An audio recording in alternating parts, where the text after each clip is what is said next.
ವಿಶ್ವದಾದ್ಯಂತ ಇರುವಂತಹ ಅಸಂಖ್ಯಾತ ಅಯ್ಯಪ್ಪ ಸ್ವಾಮಿ ಭಕ್ತಾದಿಗಳಿಗೆ ಈಗೊಂದು ರೋಮಾಂಚಕವಾದಂತ ಒಂದು ಸಂದರ್ಭ ಸನ್ನಿವೇಶ. ಯಾಕೆ ಅಂತ ಅಂದ್ರೆ ಇನ್ನೇನು ಕೆಲವೇ ಕ್ಷಣಗಳಲ್ಲಿ ಮಕರ ಜ್ಯೋತಿ ದರ್ಶನ ಆಗುತ್ತೆ. ಹೌದು, ಈ ಕ್ಷಣವನ್ನ ಕಣ್ತುಂಬಿಕೊಳ್ಳುವಂತ ನಿಟ್ಟಿನಲ್ಲಿ ನಾನು ಆಗ್ತಾನೆ ಹೇಳ್ದಂಗೆ ವಿಶ್ವದಾದ್ಯಂತ ಇದ್ದಾರೆ ಅಯ್ಯಪ್ಪ ಸ್ವಾಮಿಯ ಭಕ್ತರು. ಅವರೆಲ್ಲ ಕಾತರರಾಗಿ ಕಾಯ್ತಾ ಇರುವಂತ ಸಂದರ್ಭ.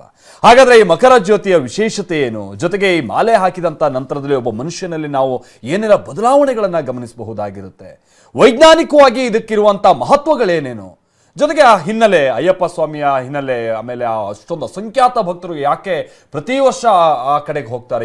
ಈ ವರ್ಷದ್ದು ಬಹಳ ಗೊಂದಲ ಆಗೋಗಿದೆ. ಒಂದೊಂದಲ್ಲಿ ಲಾಠಿ ಚಾರ್ಜು, ಮತ್ತೊಂದು ಏನೇನೋ ಅಹಿತಕರ ಘಟನೆಗಳಾಗೋಗ್ಬಿಟ್ಟಿದೆ ಕರ್ನಾಟಕದ ಭಕ್ತಾದಿಗಳಿಗೆ ಅಲ್ಲಿ ನಿನ್ನೆ. ಆದ್ರೆ ಯಾರೂ ಕೂಡ ಮನಸ್ಸಿಗೆ ಅದನ್ನ ಖೇದ ಮಾಡ್ಕೊಳ್ಳದೆ ಅಯ್ಯಪ್ಪ ಸ್ವಾಮಿ ಭಕ್ತಿಯಿಂದ ಅಲ್ಲಿಗೆ ಹೋಗ್ತಾರೆ. ಹಾಗಾದ್ರೆ ಇಷ್ಟೊಂದು ಭಕ್ತಿ ಯಾಕೆ, ಏನು, ಈ ಎಲ್ಲ ಡೀಟೇಲ್ಸ್ ಅನ್ನ ನಿಮ್ ಮುಂದೆ ಇಡ್ತಾ ಹೋಗ್ತೀನಿ. ನಮ್ಮ ಜೊತೆಗೆ ಇದಕ್ಕೆ ಸಂಬಂಧಪಟ್ಟಾಗಿನ ವಿಶೇಷ ಅತಿಥಿಗಳು ಕೂಡ ಜಾಯಿನ್ ಆಗಿದ್ದಾರೆ. ಕಾರ್ಯಕ್ರಮ ಆರಂಭ ಮಾಡೋಣ. ನಾನು ಆಗ್ತಾನೆ ಹೇಳಿದಾಗೆ ಬಹಳಷ್ಟು ವಿಶೇಷತೆಗಳಿದೆ ಈ ಆಚರಣೆ ಹಿಂದೆ. ಯಾಕಂದ್ರೆ ನೂರಾರು ವರ್ಷಗಳಿಂದ ನಡ್ಕೊಂಡ್ ಬಂದಿರುವಂತ ಈ ಆಚರಣೆ ಬಹಳಷ್ಟು ನಾವು ನೋಡ್ತಾ ಇರ್ತೀವಿ. ವರ್ಷದಿಂದ ವರ್ಷಕ್ಕೆ ಆಚರಣೆಯಲ್ಲಿ ಎಲ್ಲೋ ಒಂದ್ ಕಡೆ ಜನರು ಅದ್ರ ಕಡೆಗೆ ಸರಿಯಾಗಿ ಗಮನ ಕೊಡದೇ ಇರೋದು, ಆ ನಿರಾಸಕ್ತಿ, ಈ ತರದ ಬಹಳಷ್ಟು ಆಚರಣೆಗಳನ್ನ ನೋಡ್ತೀವಿ. ಬಟ್ ಅಯ್ಯಪ್ಪ ಸ್ವಾಮಿ ಭಕ್ತಾದಿಗಳದ್ದು ಹಂಗಲ್ಲ. ಪ್ರತಿ ವರ್ಷದಿಂದ ವರ್ಷಕ್ಕೆ ಆ ಭಕ್ತಾದಿಗಳ ಸಂಖ್ಯೆ ದ್ವಿಗುಣ ಆಗ್ತಾನೆ ಹೋಗ್ತಾ ಇದೆ. ಅಲ್ಲಿ ಬಹಳಷ್ಟು ಅಹಿತಕರ ಘಟನೆ, ಒಂದು ಹಂತಲ್ಲಿ ಅಲ್ಲಿನ ಆಡಳಿತ ಮಂಡಳಿ ಎಲ್ಲ ಬರೋದು ಕಮ್ಮಿ ಮಾಡಿ ಅಂತ ರಿಕ್ವೆಸ್ಟ್ ಮಾಡಿಕೊಂಡ್ರು ಕೂಡ ಇಲ್ಲ, ಜನ ಸಾಗರೋಪಾದಿಯಲ್ಲಿ ಹೋಗ್ತಾ ಇದ್ದಾರೆ. ಹಾಗಾದ್ರೆ ಯಾಕೆ ಅಯ್ಯಪ್ಪ ಸ್ವಾಮಿ ಮೇಲೆ ಅಂಥದ್ದೊಂದು ಭಕ್ತಿ, ಆ ಜನ ಕಂಡುಕೊಳ್ತಾ ಇರುವಂಥ ಬದಲಾವಣೆಗಳೇನು ಆ ಭಕ್ತಾದಿಗಳಲ್ಲಿ, ಅದೆಲ್ಲವನ್ನ ನಾವು ನಿಮಗೆ ವಿವರವಾಗಿ ಹೇಳ್ತಾ ಹೋಗ್ತೀವಿ. ಅಗೈನ್ ಮಕರ ಜ್ಯೋತಿ ದರ್ಶನಕ್ಕೆ ಸಂಬಂಧಪಟ್ಟ ಹಾಗಿನ ನೇರ ಪ್ರಸಾದ ದೃಶ್ಯಾವಳಿಗಳನ್ನು ಕೂಡ ನಿಮ್ಮ ಮುಂದೆ ಇಡ್ತಾ ಹೋಗ್ತೀವಿ. ನಮ್ಮ ಜೊತೆಗೆ ನಾನು ಆಗ್ತಾನೆ ಹೇಳಿದಾಗ ವಿಶೇಷವಾಗಿ ಅತಿಥಿಗಳು ಕೂಡ ಜಾಯ್ನ್ ಆಗಿದ್ದಾರೆ. ಮೊದಲಿಗೆ ಗುರುಸ್ವಾಮಿಗಳಾಗಿರುವಂಥ ಸೆಲ್ವರಾಜ ನಾರಾಯಣ ಅವರು ನಮ್ಮ ಜೊತೆಗೆ ಜಾಯ್ನ್ ಆಗಿದ್ದಾರೆ. ಹಾಗೆ ರಾಧಾಕೃಷ್ಣ ಪಡುಚೂರಿ ಅವರು ಕೂಡ ನಮ್ಮ ಜೊತೆಗೆ ಜಾಯ್ನ್ ಆಗಿದ್ದಾರೆ. ಚೇತನ್ ಕೋರ್ಮಲ್ಲ, ಇವರೆಲ್ಲ ಬಹಳ ವರ್ಷಗಳಿಂದ ಅಯ್ಯಪ್ಪ ಸ್ವಾಮಿ ಮಾಲಾಧಾರಿಗಳಾಗಿ ದೇವರ ಸೇವೆ ಮಾಡ್ಕೊಂಡ್ ಬಂದಿರುವಂತವ್ರು. ಹಾಗಾಗಿ ಇವ್ರ ಬಳಿ ಆ ವಿಶೇಷತೆ ಏನು, ಮತ್ತೊಂದು ಇದೆಲ್ಲವನ್ನ ಕೂಡ ನಾವು ಕೇಳ್ತಾ ಹೋಗೋಣ. ಇದುವರೆಗೂ ಕೂಡ ನಾವು ನೋಡಿದ್ವಿ ಮಣಿಕಂಠ ಅಯ್ಯಪ್ಪ ಸ್ವಾಮಿಯಾಗಿ ಶಬರಿಮಲೆಯಲ್ಲಿ ನೆಲೆ ನಿಂತಹ ಆ ಅದ್ಭುತ ಇತಿಹಾಸವನ್ನ. ನಮ್ಮ ಜೊತೆಗೆ ಅತಿಥಿಗಳಿದ್ದಾರೆ. ಇವತ್ತಿನ ಮಕರ ಜ್ಯೋತಿಯ ವಿಶೇಷತೆಯ ಬಗ್ಗೆ ಮಾತನಾಡ್ತಾ ಹೋಗೋಣ. ಮೊದಲಿಗೆ ಗುರುಸ್ವಾಮಿಗಳಾಗಿರುವಂತಹ ಸೆಲ್ವರಾಜ ನಾರಾಯಣ ಅವರಿದ್ದಾರೆ. ಸ್ವಾಮಿಗಳ, ನಾವು ಪ್ರತಿ ವರ್ಷ ಕೂಡ ಈ ವಿಶೇಷತೆಯ ಬಗ್ಗೆ ಮಾತನಾಡ್ತೀವಿ. ಮಕರ ಜ್ಯೋತಿ ಅಂದ್ರೆ ಅದು ಭಕ್ತಿ, ಆಧ್ಯಾತ್ಮಿಕತೆ ಮತ್ತು ಜ್ಞಾನದ ಸಂಕೇತವಾಗಿರುತ್ತೆ. ಈ ಒಂದು ಅದ್ಭುತ ಕ್ಷಣವನ್ನ ಕಣ್ತುಂಬಿಕೊಳ್ಳೋದಕ್ಕೆ ಬರೀ ಶಬರಿಮಲೆಯಲ್ಲಿ ನೆರೆದಿರುವಂತಹ ಭಕ್ತಾದಿಗಳು ಮಾತ್ರವಲ್ಲ, ಇಡೀ ವಿಶ್ವವೇ ಕಾಯ್ತಾ ಇದೆ, ಟಿವಿ ಮುಂದೆ ಕೂತಿದ್ದಾರೆ, ಯಾವಾಗ ಆ ಕ್ಷಣ ಬರುತ್ತೆ ಅಂತ ಹೇಳಿ. ಓಂ ಸ್ವಾಮಿಯೇ ಶರಣಮಯ್ಯಪ್ಪ. ಖಂಡಿತವಾಗ್ಲೂ ಕೂಡ ಈ ಒಂದು ವಿಶೇಷ ದಿನ ಏನಿದೆ ಅಂತಂತಂದ್ರೆ ಪ್ರತಿಯೊಬ್ಬರಿಗೂ ಕೂಡ ಶ್ರೀಕೃಷ್ಣ ಪರಮಾತ್ಮ ಹೇಳಿರೋದು ಹಾಗೆ, ಸ್ವಾಮಿ ಅಯ್ಯಪ್ಪ ಹೇಳಿರೋದು ಹಾಗೆ, ಯಾರಿಗೆ ಜೀವನದಲ್ಲಿ ಅಭಿವೃದ್ಧಿಯನ್ನು ಕಾಣಬೇಕು, ಯಶಸ್ಸನ್ನು ಕಾಣಬೇಕು, ಜೀವನದಲ್ಲಿ ಸಕಲ ಸಂಪತ್ತುಗಳನ್ನು ಪಡಿಬೇಕು, ಸುಖ ಶಾಂತಿ ನೆಮ್ಮದಿಯನ್ನು ಪಡಿಬೇಕು ಅಂತಂದರೆ ಅವನಿಗೆ ಜ್ಞಾನದ ಜ್ಯೋತಿ ಅವನಲ್ಲಿ ಬೆಳಗಬೇಕು ಅಂತ ಅನ್ನೋದಕ್ಕೋಸ್ಕರ ಈ ವ್ರತಾಚರಣೆಗಳೆಲ್ಲ ಮಾಡ್ತಾ ಹೋಗ್ತಾ ಇರೋದು. ಇದನ್ನು ಮನಗಂಡಂಥವ್ರು ಲಕ್ಷಾಂತರ ಜನ, ಇವತ್ತು ಹೇಳಬೇಕು ಅಂತಾರೆ ಕೋಟ್ಯಾಂತರ ಜನ. ಈಗ ಏನಾಗಿದೆ, ಹೋದ ವರ್ಷದಿಂದ ಹೆಚ್ಚು ಕಮ್ಮಿ 50 ಲಕ್ಷಕ್ಕಿಂತ ಹೆಚ್ಚಿಗೆ ಶಬರಿಮಲೆ ಯಾತ್ರೆಯನ್ನು ಕೈಗೊಳ್ತಾ ಇದ್ದಾರೆ ಜನ. ಸೊ ಇದನ್ನು ಯಾರು ಅರ್ಥಕೊಂಡಿರ್ತಾರೋ, ತನ್ನ ಜೀವನದಲ್ಲಿ ತಾನು ಉನ್ನತಿಯನ್ನು ಕಾಣಬೇಕು, ಪ್ರಗತಿಯನ್ನು ಕಾಣಬೇಕು ಅಂತಂದರೆ ಅವನಿಗೆ ಜ್ಞಾನದ ಜ್ಯೋತಿ ಬೆಳಗಬೇಕು.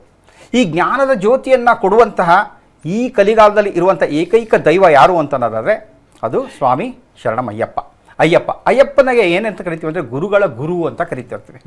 ನಾವು ಅನೇಕರನ್ನ ನಾವು ಗುರುಗಳು ಅಂತ ಕರ್ಕೊಂಡ್ಬಿಟ್ಟಿರ್ತೀವಿ. ಬಟ್ ಎಲ್ಲ ಗುರುಗಳಿಗೂ ಗುರುವಾದವರು ಅಯ್ಯಪ್ಪ ಸ್ವಾಮಿ. ಯಾಕೆ ಅಂತಂದರೆ ಅಯ್ಯಪ್ಪ ಸ್ವಾಮಿ ನಮ್ಮ ಜೀವನದಲ್ಲಿ ಬೇಕಾಗಿರುವಂತಹ ಸಕಲ ಜ್ಞಾನಗಳನ್ನು ಕೊಟ್ಟು ಜೀವನದಲ್ಲಿ ಪ್ರಗತಿಯನ್ನು, ಉನ್ನತಿಯನ್ನು ಕಾಣುವುದರ ಜೊತೆಗೆ ಜೀವನದಲ್ಲಿ ಒಂದು ಸದುದ್ದೇಶವನ್ನು ಇಟ್ಕೋಬೇಕು ಅಂತ ಅನ್ನೋದನ್ನು ಮನಗಾಣಿಸುವ ರೀತಿಯಲ್ಲಿ ಈ ವ್ರತಾಚರಣೆಗಳನ್ನು ಹೇಳ್ಕೊಡುವಂಥ ಏಕೈಕ ಸ್ವಾಮಿ ಗುರುಸ್ವಾಮಿ ಅಯ್ಯಪ್ಪ. ಈಗ ನೀವು ಹೇಳಿದ್ರಿ, ಹೌದು, ಈಗ ಜ್ಞಾನದ ಸಂಕೇತ, ಭಕ್ತಿಯ ಸಂಕೇತ. ನಮ್ಮಲ್ಲಿ ಬಹಳಷ್ಟು ಕೋಟಿ ದೇವರುಗಳು ಒಂದೊಂದು ಸಂಕೇತ ಅನ್ನುವಂಥದ್ದಕ್ಕೆ ಒಂದು ಸೂಚಕ ಇದೆ. ಆಮೇಲೆ ನಾವು ಹೋಗ್ತೀವಿ, ಬೇಡ್ತೀವಿ, ಬುದ್ಧಿ ಕೊಡಮ್ಮ, ಶಕ್ತಿ ಕೊಡಮ್ಮ, ಜ್ಞಾನ ಕೊಡಮ್ಮ ಅಂತ ಹೇಳಿ. ಬಟ್ ಅಯ್ಯಪ್ಪ ಸ್ವಾಮಿ ಹತ್ರ ಹಂಗೆ ಹೋಗಿ ಬೇಡ್ಕೊಳ್ಳೋಂಥದ್ದಲ್ಲ. ಅಯ್ಯಪ್ಪ ಸ್ವಾಮಿಗೆ ಆ ವ್ರತಾಚರಣೆಯನ್ನ ಮಾಡ್ಬೇಕು. ಆ ವ್ರತಾಚರಣೆಯ ಮುಖೇನವಾಗಿನೇ ಆ ರೀತಿಯಾದಂತಹ ಜ್ಞಾನ, ಬುದ್ಧಿ ಅಥವಾ ಶಿಸ್ತು ಜೀವನದಲ್ಲಿ ಎಲ್ಲವೂ ಕೂಡ ಪರಿಪಾಲನೆ ಆಗುತ್ತೆ, ಅಂದ್ರೆ ಆತನಿಗೆ ಸಿಗುತ್ತೆ ಅನ್ನುವಂಥದ್ದು ಒಂದು ಉದ್ದೇಶ ಅನ್ನುವಂಥದ್ದು. ಆ ವ್ರತಾಚರಣೆ ಎಷ್ಟು ಕಠಿಣ, ಅಥವಾ ಅದೊಂದು 41 ದಿನಗಳ ವ್ರತಾಚರಣೆ ಒಬ್ಬ ವ್ಯಕ್ತಿಯಲ್ಲಿ ಏನೇನು ಬದಲಾವಣೆಗಳನ್ನ ಕಾಣೋದಕ್ಕೆ ಅವಕಾಶ ಆಗುತ್ತೆ. ಯಾಕೆ 41 ದಿನಗಳ ಕಾಲ ಅಂತಂತ ಹೇಳ್ತಾರೆ ಅಂದ್ರೆ ಇವತ್ತು ಸೈನ್ಸ್ ಕೂಡ ಪ್ರೂವ್ ಮಾಡಿಬಿಟ್ಟಿದೆ. ಏನಾಗುತ್ತೆ ಅಂತಂದ್ರೆ ನಾವು ಯಾವುದೋ ಒಂದು ವಿಚಾರದ ಬಗ್ಗೆ ಸಚ್ಚಿಂತನೆಯನ್ನ, ಅದು ಸಚ್ಚಿಂತನೆ ಆಗ್ಬೋದು ದುಶ್ಚಿಂತನೆ ಆಗಿರ್ಬೋದು, ಯಾವುದೋ ಒಂದು ವಿಚಾರವನ್ನ ನಾವು 21 ದಿನಗಳ ಕಾಲ ಪರಿಪೂರ್ಣವಾಗಿ ಅದನ್ನ ಪ್ರಾಕ್ಟೀಸ್ ಮಾಡ್ತಾ ಹೋಗ್ತಾ ಇತ್ತು ಅಂತಂದ್ರೆ ನಮ್ಮ ಬಾಡಿಯಲ್ಲಿ ಇರುವಂತ ಜೆನೆಟಿಕ್ಸ್ ಏನಿರುತ್ತಲ್ಲ, ಜೀನ್ಸ್ ಏನಿರುತ್ತಲ್ಲ, ಜೀನ್ಸ್ಗಳಲ್ಲಿ ಬದಲಾವಣೆ ಆಗುತ್ತೆ.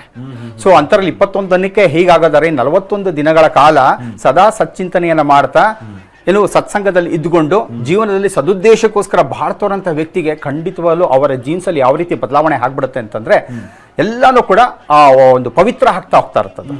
ಹಾಗೇನೆ ಶಕ್ತಿಯುತ ಆಗ್ತಾ ಇರುತ್ತೆ. ಪವಿತ್ರ ಆಗುವಂಥದ್ದು ಶಕ್ತಿಯುತ ಆಗ್ತಾ ಇರುತ್ತೆ. ಶಕ್ತಿಯುತ ಆದಾಗ ಏನಾಗುತ್ತೆ ಅಂತಾರೆ, ಅವರು ಯಾವುದೇ ರೀತಿಯಾದಂಥ ದುಷ್ಕೃತ್ಯಗಳಿಗೆ, ದುಶ್ಚಟಗಳಿಗೆ, ದುರ್ವ್ಯಸನಗಳಿಗೆ ಅವರು ಈಡಾಗೋದಿಲ್ಲ. ಸೊ ಈಗ ಆಗಬಾರದು ಅನ್ನೋದಕ್ಕೋಸ್ಕರನೇ ಅಯ್ಯಪ್ಪ ವ್ರತಾಚರಣೆ ಅಂತಂದಾಗ ಮಿನಿಮಮ್ 41 ದಿನ ಅಥವಾ 48 ದಿನಗಳ ಕಾಲ ಒಂದು ಮಂಡಲವನ್ನು ಪೂರೈಸಿ ನೀವು ಪ್ರತಿದಿನ ಬೆಳಗ್ಗೆ ಏಳೋದ್ರಿಂದ ಹಿಡಿದು, ಸ್ನಾನ ಮಾಡೋದ್ರಿಂದ ಹಿಡಿದು, ವಿಭೂತಿ ಹಚ್ಕೊಳ್ಳೋದ್ರಿಂದ ಹಿಡಿದು, ಏನು ದೇವಸ್ಥಾನಗಳಿಗೆ ಹೋಗೋದ್ರಿಂದ ಹಿಡ್ಬೋದು, ಮತ್ತೆ ಭಜನೆಗಳಲ್ಲಿ ಪಾಲ್ಗೊಳ್ಳೋದ್ರಿಂದ ಹಿಡ್ಬೋದು, ಪ್ರತಿಯೊಂದರಲ್ಲೂ ಕೂಡ ತುಂಬಾ ಸೈನ್ಸ್ ಇದೆ. ತುಂಬಾ ಅಂದ್ರೆ ಪ್ರತಿಯೊಂದರಲ್ಲೂ ಸೈನ್ಸ್ ಇದೆ. ಬೆಳಗ್ಗೆ ಎದ್ದು ತಣ್ಣೀರು ಸ್ನಾನ ಮಾಡೋದು ಸೈನ್ಸ್. ಹೇಗೆ ಅಂತಂತಂದ್ರೆ ಆ ತಣ್ಣೀರು ಸ್ನಾನ ಮಾಡೋದ್ರಿಂದ ಯಾವ ರೀತಿಯಲ್ಲಿ ನಮಗೆ ಇದಾಗುತ್ತೆ ಅಂತಂದರೆ ಪ್ರಯೋಜನಗಳಾಗುತ್ತೆ ಅಂತಂದರೆ ತಣ್ಣೀರು ಸ್ನಾನವನ್ನು ಮಾಡೋದ್ರಿಂದ ಈಗ ಸೈನ್ಸಲ್ಲಿ ಏನು ಕಂಡಿಡಿದರೆ ತಣ್ಣೀರು ಸ್ನಾನವನ್ನು ಮಾಡ್ತಾ ಇದ್ದಂಗೆ ಏನಾಗುತ್ತೆ, ನಮಗೆ ಆಜ್ಞಾಚಕ್ರದಲ್ಲಿರುವಂತಹ ವೇಗಸ್ ನರ್ವ್ ಅನ್ನುವಂಥದ್ದು ಆಕ್ಟಿವೇಟ್ ಆಗುತ್ತೆ.